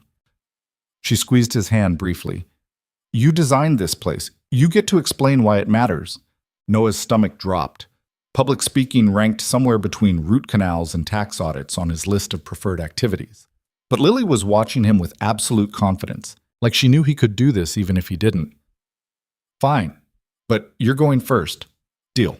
20 minutes later, Noah stood at the front of the room next to Evelyn, while families settled into chairs and kids ran around with the kind of chaotic energy that came from being in a new space. He'd given exactly one speech in his life, his presentation to become partner at Dalton and Associates right before Sarah died and everything fell apart. That had ended badly. This felt terrifyingly similar. Evelyn stepped forward, and the room gradually quieted. She'd gotten better at this over the past 3 months, talking to regular people instead of investors and journalists. The Ice Queen reputation had thawed considerably once the press realized she was human instead of corporate machinery wrapped in expensive clothes. "Thank you all for coming," she started, her voice carrying easily. 3 months ago, I was sitting in my office convinced that everyone I'd trusted had betrayed me. I was angry and isolated and absolutely certain that the only way to survive was to trust no one and expect nothing from anyone. She glanced at Noah. She glanced at, and he saw vulnerability there that she'd learned to show instead of hide. Then I met someone who'd actually survived real loss, not corporate setbacks or damaged reputation, but the kind of grief that breaks people. And instead of being broken, he was raising a 6-year-old daughter while working night shifts and still managing to see the best in strangers who probably didn't deserve it. Evelyn smiled at the crowd. "That person taught me something important, that strength isn't about building walls or refusing to need anyone. It's about showing up every day even when it's hard, especially when it's hard." Lily grabbed Noah's hand, squeezing tight. He squeezed back, throat suddenly tight. This academy exists because Noah Bennett looked at an abandoned building and saw possibility instead of problems. Because he understood that single parents trying to raise kids alone need more than sympathy. They need actual support, space to create, time to remember who they are beyond just someone's parent. Evelyn's voice strengthened. "So thank you for being here. Thank you for trusting this place enough to try. And thank you to Noah for reminding all of us that the best things we build aren't made of money or status. They're made of showing up for people who need someone to show up." The applause was genuine, warm. Noah felt his face heat as Evelyn stepped back and gestured for him to take over. He moved to the front, looking out at faces that ranged from curious to skeptical to cautiously hopeful. "I'm not good at speeches," he started, and several people laughed. "I'm much better at drawing buildings than talking about them. But Ms. Sinclair's right. This place matters. Not because it's fancy or expensive or groundbreaking, but because it's a space where you don't have to pretend everything's fine." He saw heads nodding, recognition in tired eyes. He saw, 4 years ago my wife died, and suddenly I was a single dad with a 2-year-old daughter and absolutely no idea what I was doing. I gave up my career because I thought that's what sacrifice looked like. Giving up everything you want for what your kid needs. Noah paused, finding Lily in the crowd. She was watching him with absolute attention. "But I was wrong. Sacrifice isn't about giving up who you are. It's about figuring out how to be yourself and be there for the people who need you." He gestured around the room. "This academy has art classes and music programs and childcare and all the practical stuff you need. But more than that, it's permission. Permission to spend 2 hours a week painting or writing or making music while your kids are safe in the next room. Permission to remember that you're more than just a parent trying not to drown. Permission to want things for yourself without feeling guilty about it." His voice caught, and instead of hiding it, he let it show. I know what it's like to feel like you're failing even when you're doing everything right. I know what it's like to look at your kid and feel simultaneously like you'd die for them and like you have no idea what you're doing. And I know what it's like to forget who you were before loss came and changed everything. The room was completely silent now. Even the kids had stopped running around. This place won't fix everything. It won't make the hard days easy or the grief disappear, but maybe it'll give you space to breathe, space to remember that you're allowed to be more than just surviving. Noah looked at Evelyn, who was watching him with an expression he couldn't quite read. Someone recently gave me that gift. The reminder that I could still be an architect and a father. That choosing one didn't mean abandoning the other. So that's what this academy is for, giving people permission to be whole instead of choosing which pieces of themselves to keep. The applause this time felt different, more personal. Noah stepped back, relieved to be done, and Lily immediately launched herself at him with the force of a small missile. That was really good, Daddy. Even though you looked scared the whole time. She hugged him tight. I'm proud of you. Thanks, Lil. I'm proud of you too. I didn't do anything. You exist. That's enough. Evelyn appeared beside them, and Lily immediately grabbed her hand. Ms. Evelyn, can I show you the art room now? Daddy put in special windows that make the light better for painting. I'd love to see them. Evelyn let herself be dragged away, glancing back at Noah with a smile that suggested she knew exactly what she was getting into. Mrs.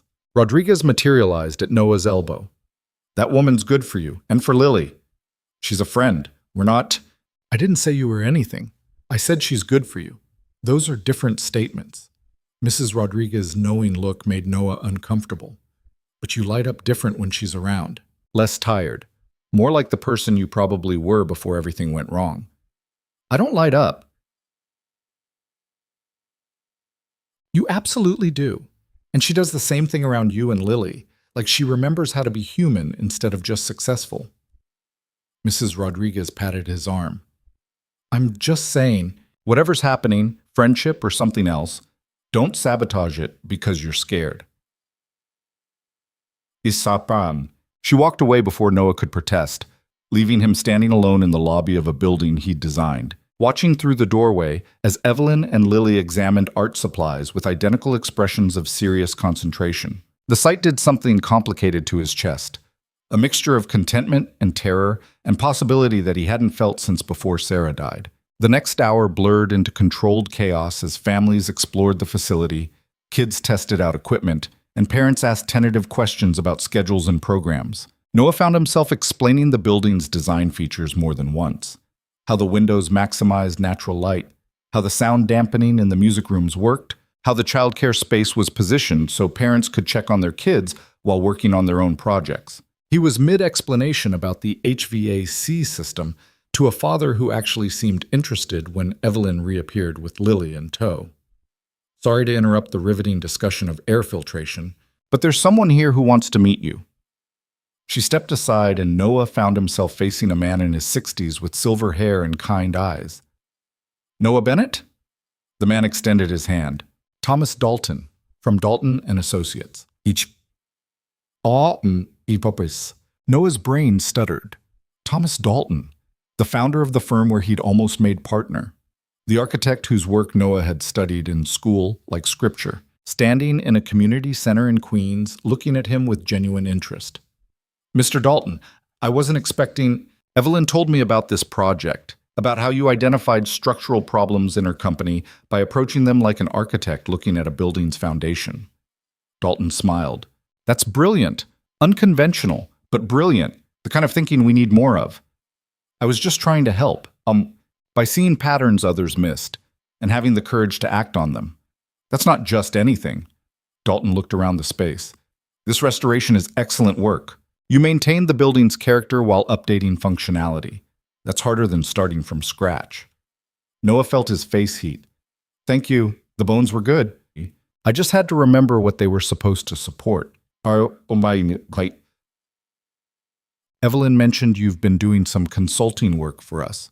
Project analysis, efficiency reviews. The team speaks highly of your insights. Dalton paused. We're opening a new division focused on adaptive reuse, taking existing structures and reimagining them for modern needs. I'd like you to lead it. The words didn't quite process. Lead it? Full partner position, flexible schedule to accommodate your daughter, projects that actually matter instead of just making rich people richer. Dalton's expression was serious. I read your file from 6 years ago. You were brilliant then, and from what I've seen, you're even better now. Life experience has given you perspective that most architects lack. Noah looked at Evelyn, who was smiling with the satisfaction of someone who'd been planning this. You set this up. I told him about the project. The rest was his idea. But her eyes were dancing. So, what do you say? What did he say? That he'd spent 4 years convinced his architecture career was over? That he'd made peace with being a maintenance supervisor because it meant being there for Lily? That the idea of designing buildings again felt like reclaiming a part of himself he thought was dead? I have a 6-year-old daughter who comes first, always. That's non-negotiable. But that... Understood. We'll work around your schedule. Dalton pulled out a business card. Think about it. Talk to your daughter. But Noah, don't say no because you're scared. Say no if it's actually wrong for you. Those are different things. After Dalton left, Noah stood in the lobby feeling like the ground had shifted beneath him. Evelyn appeared at his shoulder, watching him process. You're panicking, she observed. I'm not panicking. It's Betty G. Your left eye does this thing when you panic. It's twitching right now. Noah forced himself to breathe normally. This is a huge decision. Partner at Dalton and Associates. That's everything I wanted 6 years ago. And now? Now I have a daughter who needs stability. A life that actually works. I can't just upend everything because someone offers me a dream job. Why not? Evelyn's voice was gentle. You've spent 4 years putting everyone else first. Maybe it's time to want something for yourself. Wanting things is dangerous. You want things, you lose them, and it destroys you. Or you want things, you fight for them, and you build something worth having. She turned to face him directly. Bennett, I watched you spend 2 weeks helping me save my company, for no reason except it was right. You're allowed to be that brave for yourself, too. It's different when it's just me. No, it's scarier when it's just you, but Lily will be fine, better than fine. She'll see her father actually happy instead of just surviving. Evelyn paused. Talk to her. See what she thinks. She's smarter than both of us. As if summoned, Lily appeared from the art room, paint on her hands and absolute joy on her face. Daddy, they have real easels. And Miss Evelyn says I can come here twice a week for art classes. That sounds amazing, Lil. Go it, dorsa us at geese. Can we? Please? I want to learn to paint for real, not just with crayons. She grabbed his hand and he felt paint transfer to his skin. And Ms. Evelyn says you might have a new job designing buildings again. Is that true? Noah shot Evelyn a look. She shrugged innocently. Maybe. It's complicated. Why is it complicated? Lily's 6-year-old logic cut through excuses like a knife. You love buildings. You're always looking at them and talking about how they're built. If someone wants to pay you to do what you love, that's good, right? It would mean less time together, more work hours, more responsibility. But you'd be happy. Lily said it with absolute certainty. You've been different the last few months. Less sad tired, more regular tired.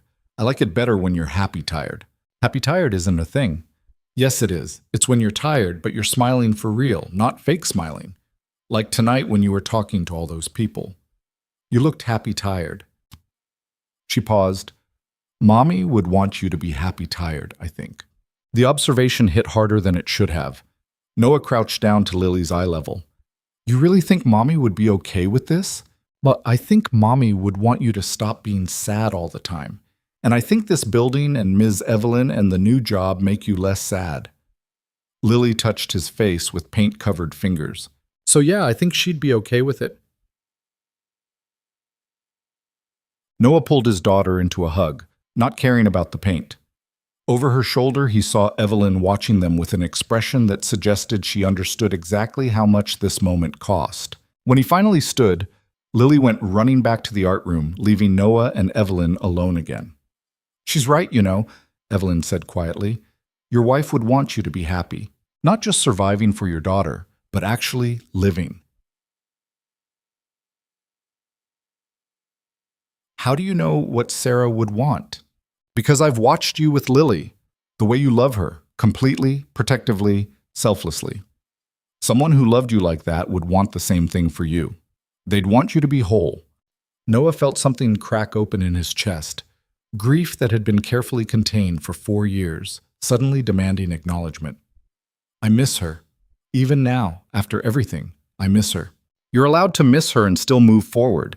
Those aren't mutually exclusive. Feels like they are sometimes. I know. Evelyn's voice was soft. But Bennett, you've been standing still for 4 years. Maybe it's time to take a step. See what happens. He looked at her, really looked at her. The woman who'd been cold and unreachable at a gala 3 months ago, who'd learned to thaw by spending time with a 6-year-old, who believed everyone deserved friendship, and a broken architect who'd helped her remember what trust looked like. She'd changed. He'd changed. They'd changed each other in ways that probably should have scared him more than they did. If I take this job, he said carefully, it changes things. My schedule, my availability, how much time I can spend helping with academy stuff. We'll figure it out. That's what partners do. Partners, friends, colleagues, whatever you want to call it. Evelyn's smile was slight but genuine. You helped me rebuild my company. Let me help you rebuild your career. We're good at fixing broken things together. Noah thought about that, about how the last 3 months had felt less like drowning and more like learning to swim again. About Lily's observation that he'd been happy tired instead of sad tired. About the way Evelyn looked at him sometimes, like he was a person instead of a problem or a project. Okay, he said. I'll talk to Dalton. See what the partnership actually involves. But I'm not making any promises. That's all I ask. They stood in the lobby together, watching through the doorway as families explored a space built from collaboration and stubbornness and the belief that broken things could be made useful again. The building hummed with life, kids laughing, parents talking, the sound of possibility taking root. Thank you, Noah said quietly, for all of this. The academy, the job opportunity, everything. You didn't have to. Yes, I did. You gave me hope when I'd forgotten what that felt like. This is me returning the favor. Evelyn paused. Besides, Lily made it very clear that I needed this as much as you did. Something about queens needing friends too. She has opinions about everything. She's perceptive, takes after her father. Terrifying thought. They stayed until the last family left, until Lily was yawning despite her protests that she wasn't tired, until the building settled into the peaceful quiet of a space that had served its purpose. Mrs. Rodriguez left with promises to pick Lily up for art class next week. Staff members locked up the equipment and turned off most of the lights. Noah found himself standing in the main hall with Evelyn while Lily dozed on a bench nearby, worn out from excitement. This was the room, he said quietly, where I met Sarah 8 years ago, community art show. She was displaying paintings. I was pretending to understand modern art. What was she like? Brilliant, funny, completely fearless about everything except spiders. Noah smiled at the memory. She saw the best in everyone, even me, when I was too ambitious and self-absorbed to deserve it. I doubt you were that bad. I was worse.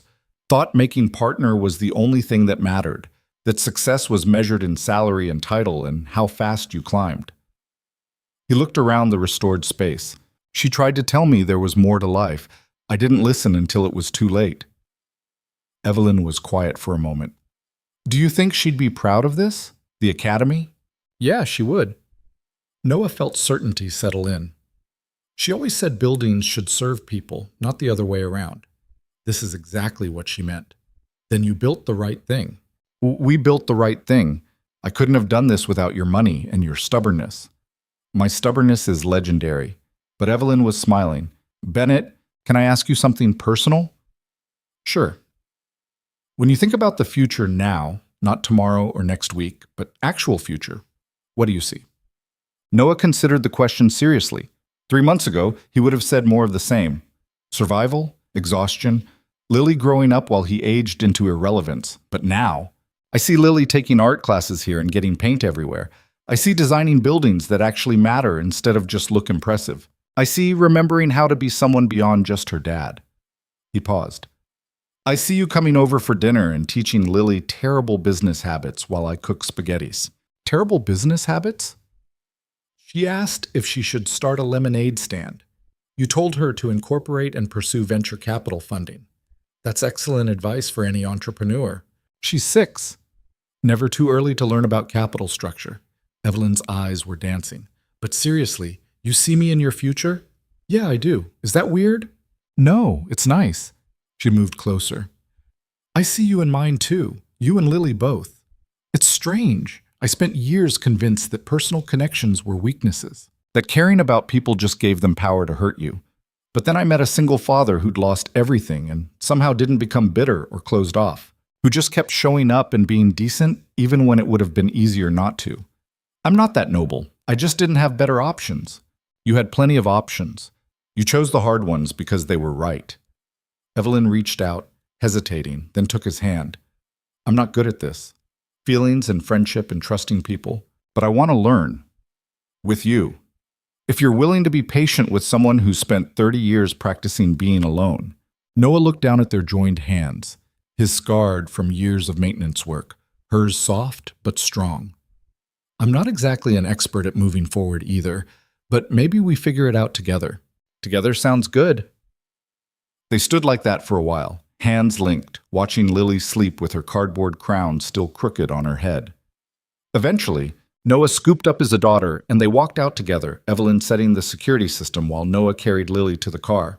The drive back to Noah's apartment was quiet. Lily woke up enough to mumble goodnight to Evelyn before stumbling to her bedroom. Noah walked Evelyn back down to where her driver waited. Thank you, he said, for everything tonight, for believing this place mattered. Thank you for teaching me what actually matters, Evelyn smiled.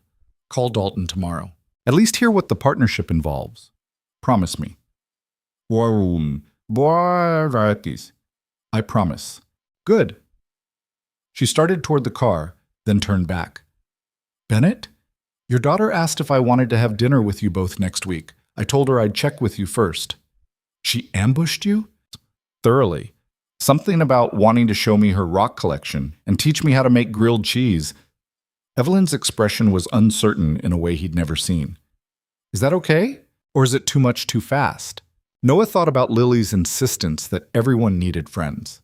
About the way Evelyn looked less cold and more human when she was around them. About how the past 3 months had felt less like surviving and more like actually living. Dinner sounds perfect. Fair warning. The rock collection is extensive and she has very strong opinions about grilled cheese technique. I'll prepare accordingly. Evelyn's smile was genuine. Good night, Bennett. Good night, Sinclair. He watched her car pull away, then went back upstairs to find Lily sitting up in bed, crown askew, waiting for him. You like her? She announced. Like grown-up-like, not just friend-like. Where did that come from? You hold her hand different than you hold my hand. And you smile different when you look at her, and she gets all soft when she talks to you. Lily adjusted her crown with great seriousness. It's okay, Daddy. You're allowed to like someone. Mommy would want you to be happy. Noah sat on the edge of her bed, overwhelmed by his daughter's wisdom. When did you get so smart about feelings? I've always been smart. You just notice more now. She yawned. Are you going to take the fancy job? I think so. If it means I can design buildings again and still be here for you. Good. You should do things that make you happy, even if they're scary. Lily snuggled under her blanket. That's what being brave means. Doing scary things because they're important. You're absolutely right. I know. I'm 6. We're very wise at 6. She closed her eyes, then opened them again. Daddy? I love you, and I think Mommy would be really proud of you right now. Noah kissed her forehead, throat tight. I love you too, Lil. More than anything. After she fell asleep, Noah sat in his kitchen with Dalton's business card, staring at his phone. Taking this partnership meant stepping back into a world he'd left behind. Meant risking failure and disappointment. Meant wanting things for himself instead of just surviving for Lily. It meant choosing to live instead of just exist. He made the call before he could overthink it. Dalton answered on the second ring. Noah, I was hoping you'd call tonight.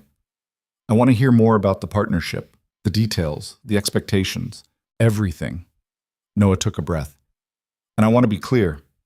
My daughter comes first, always. But I think I'm ready to be more than just her father again. I think I'm ready to be an architect too. That's exactly what I was hoping you'd say. They talked for an hour about projects and schedules and the kind of work Noah would lead. Adaptive reuse, taking broken things and making them useful again. Buildings that served communities instead of just investors. Architecture that mattered. When he finally hung up, Noah felt something he hadn't experienced in 4 years. Not just hope, but certainty. That moving forward wasn't betraying Sarah's memory. That being happy didn't mean forgetting grief. That he could be a father and an architect and maybe even someone who let people close again.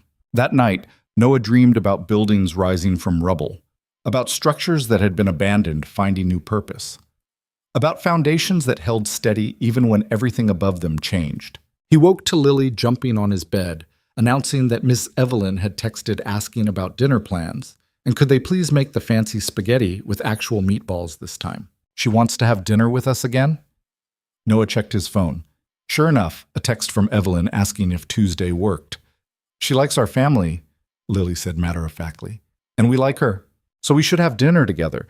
That's how families work. We're not.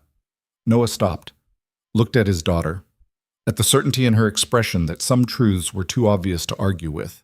Yeah, okay, Tuesday works. The next few weeks blurred together in the best possible way. Noah started his partnership at Dalton and Associates, working on a project converting an old factory into mixed-income housing. Lily began her art classes at the academy, coming home covered in paint and full of stories about the other kids and the teacher and how Miss Evelyn had stopped by to see their work. And Evelyn became a regular presence in their lives. Tuesday dinners that turned into weekend outings, helping Lily with school projects, teaching Noah how to actually relax instead of just working differently. One Saturday morning, 6 months after the gala, Noah found himself in Central Park with Lily and Evelyn, watching his daughter attempt to fly a kite while Evelyn provided running commentary on aerodynamics that went completely over Lily's head, but made her laugh anyway. You're good with her, Noah observed. She's easy to be good with. She says what she thinks and assumes the best about everyone. It's refreshing. Evelyn watched Lily run across the grass. I never thought I wanted kids. Too much chaos, too little control. But spending time with her makes me understand the appeal.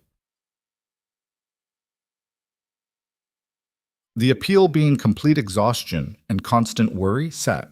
The appeal being unconditional love and getting to see the world through eyes that still believe in good things. Evelyn glanced at him. She asked me yesterday if I was going to be her second mom. Noah's heart stopped. What did you say? Yes. I told her that was the conversation I should have with you first. Evelyn's voice was careful. But Bennett, I need you to know, I'm not trying to replace Sarah. I couldn't even if I wanted to. But the past 6 months, being part of your lives, it's meant everything to me. You both mean everything to me. Evelyn, let me finish. I spent 30 years convinced that success and safety meant staying alone, that caring about people just gave them power to hurt you. But then I met you and Lily, and I realized I'd been confusing protection with prison. She turned to face him directly. I don't know what this is between us. I don't know if it's love or partnership or just two broken people helping each other heal, but I know I want to find out, if you're willing. Noah looked at this woman who'd gone from ice queen to someone who had dinner with a 6-year-old and taught her about venture capital while making grilled cheese, who'd helped him remember who he was beyond just Lily's dad, who'd become part of their family without either of them quite planning it. I'm terrified, he admitted, of wanting this and losing it, of Lily getting attached and something going wrong, of feeling this much about someone again. I know, I'm terrified too, but I think we're better at being scared together than we were being safe alone. Evelyn reached for his hand. So, what do you say, Bennett? Want to try being terrified together and see what happens? Lily chose that moment to come running back, kite forgotten, demanding they all go get ice cream immediately because she'd been very patient and deserved a reward. Noah and Evelyn exchanged glances, and he saw his own feelings reflected in her eyes, fear and hope, and the understanding that some risks were worth taking. Ice cream sounds perfect, Noah said. To Lily, but also to Evelyn. To the future neither of them had planned, but both were choosing anyway. They walked through the park together, Lily between them holding both their hands, chattering about kites and art class, and whether penguins were better than dolphins. To anyone watching, they probably looked like a normal family, just people enjoying a Saturday together, nothing remarkable. But Noah knew better. Knew that normal was something you built from broken pieces and stubborn hope. That family wasn't always the one you were born into. Sometimes it was the one you chose. The one you created from loneliness and loss and the courage to try again. Later that night, after Lily fell asleep with her crown still on, and Evelyn had gone home with promises to come back Tuesday, Noah stood in his daughter's doorway and thought about the man he'd been 4 years ago. The one who'd given up everything for survival, who'd thought sacrifice meant erasure. He'd been wrong. Sacrifice wasn't about disappearing, it was about making room for what mattered while still being yourself. About choosing your daughter first without forgetting you were more than just her father. About letting people in even when it scared you, because loneliness was worse than risk. Sarah would have understood that, would have wanted him to understand it too. His phone buzzed. A text from Evelyn. Thank you for today, for letting me be part of this. I know it's not easy. Noah typed back without hesitation. Thank you for reminding me it's okay to want things. And for being patient while I figure out how to let people close again. We'll figure it out together. That's what partners do. He smiled at the screen, then set the phone down and went to his own room. Tomorrow, he'd work on the factory conversion project. Tuesday, he'd make spaghetti for 3 instead of 2. Next month, the Academy would host its first showcase of student work, and Lily would display a painting she'd been working on for weeks. The future stretched out ahead of him, uncertain and terrifying and full of possibility. Not perfect, not guaranteed, but real and chosen and his. And that, Noah thought as he finally fell asleep, was more than enough. More than he'd dared to hope for on a night 6 months ago when he'd worn a threadbare suit to a gala and met a woman who everyone called the Ice Queen, but who'd turned out to be just as lost and lonely as him. They'd found each other in the wreckage of their separate losses. They'd built something from shared stubbornness and accidental trust. They'd learned that sometimes the bravest thing you could do was admit you needed help. And the strongest thing you could build was a family that chose each other every single day. It wasn't the life Noah had planned, but it was the one he'd needed all along.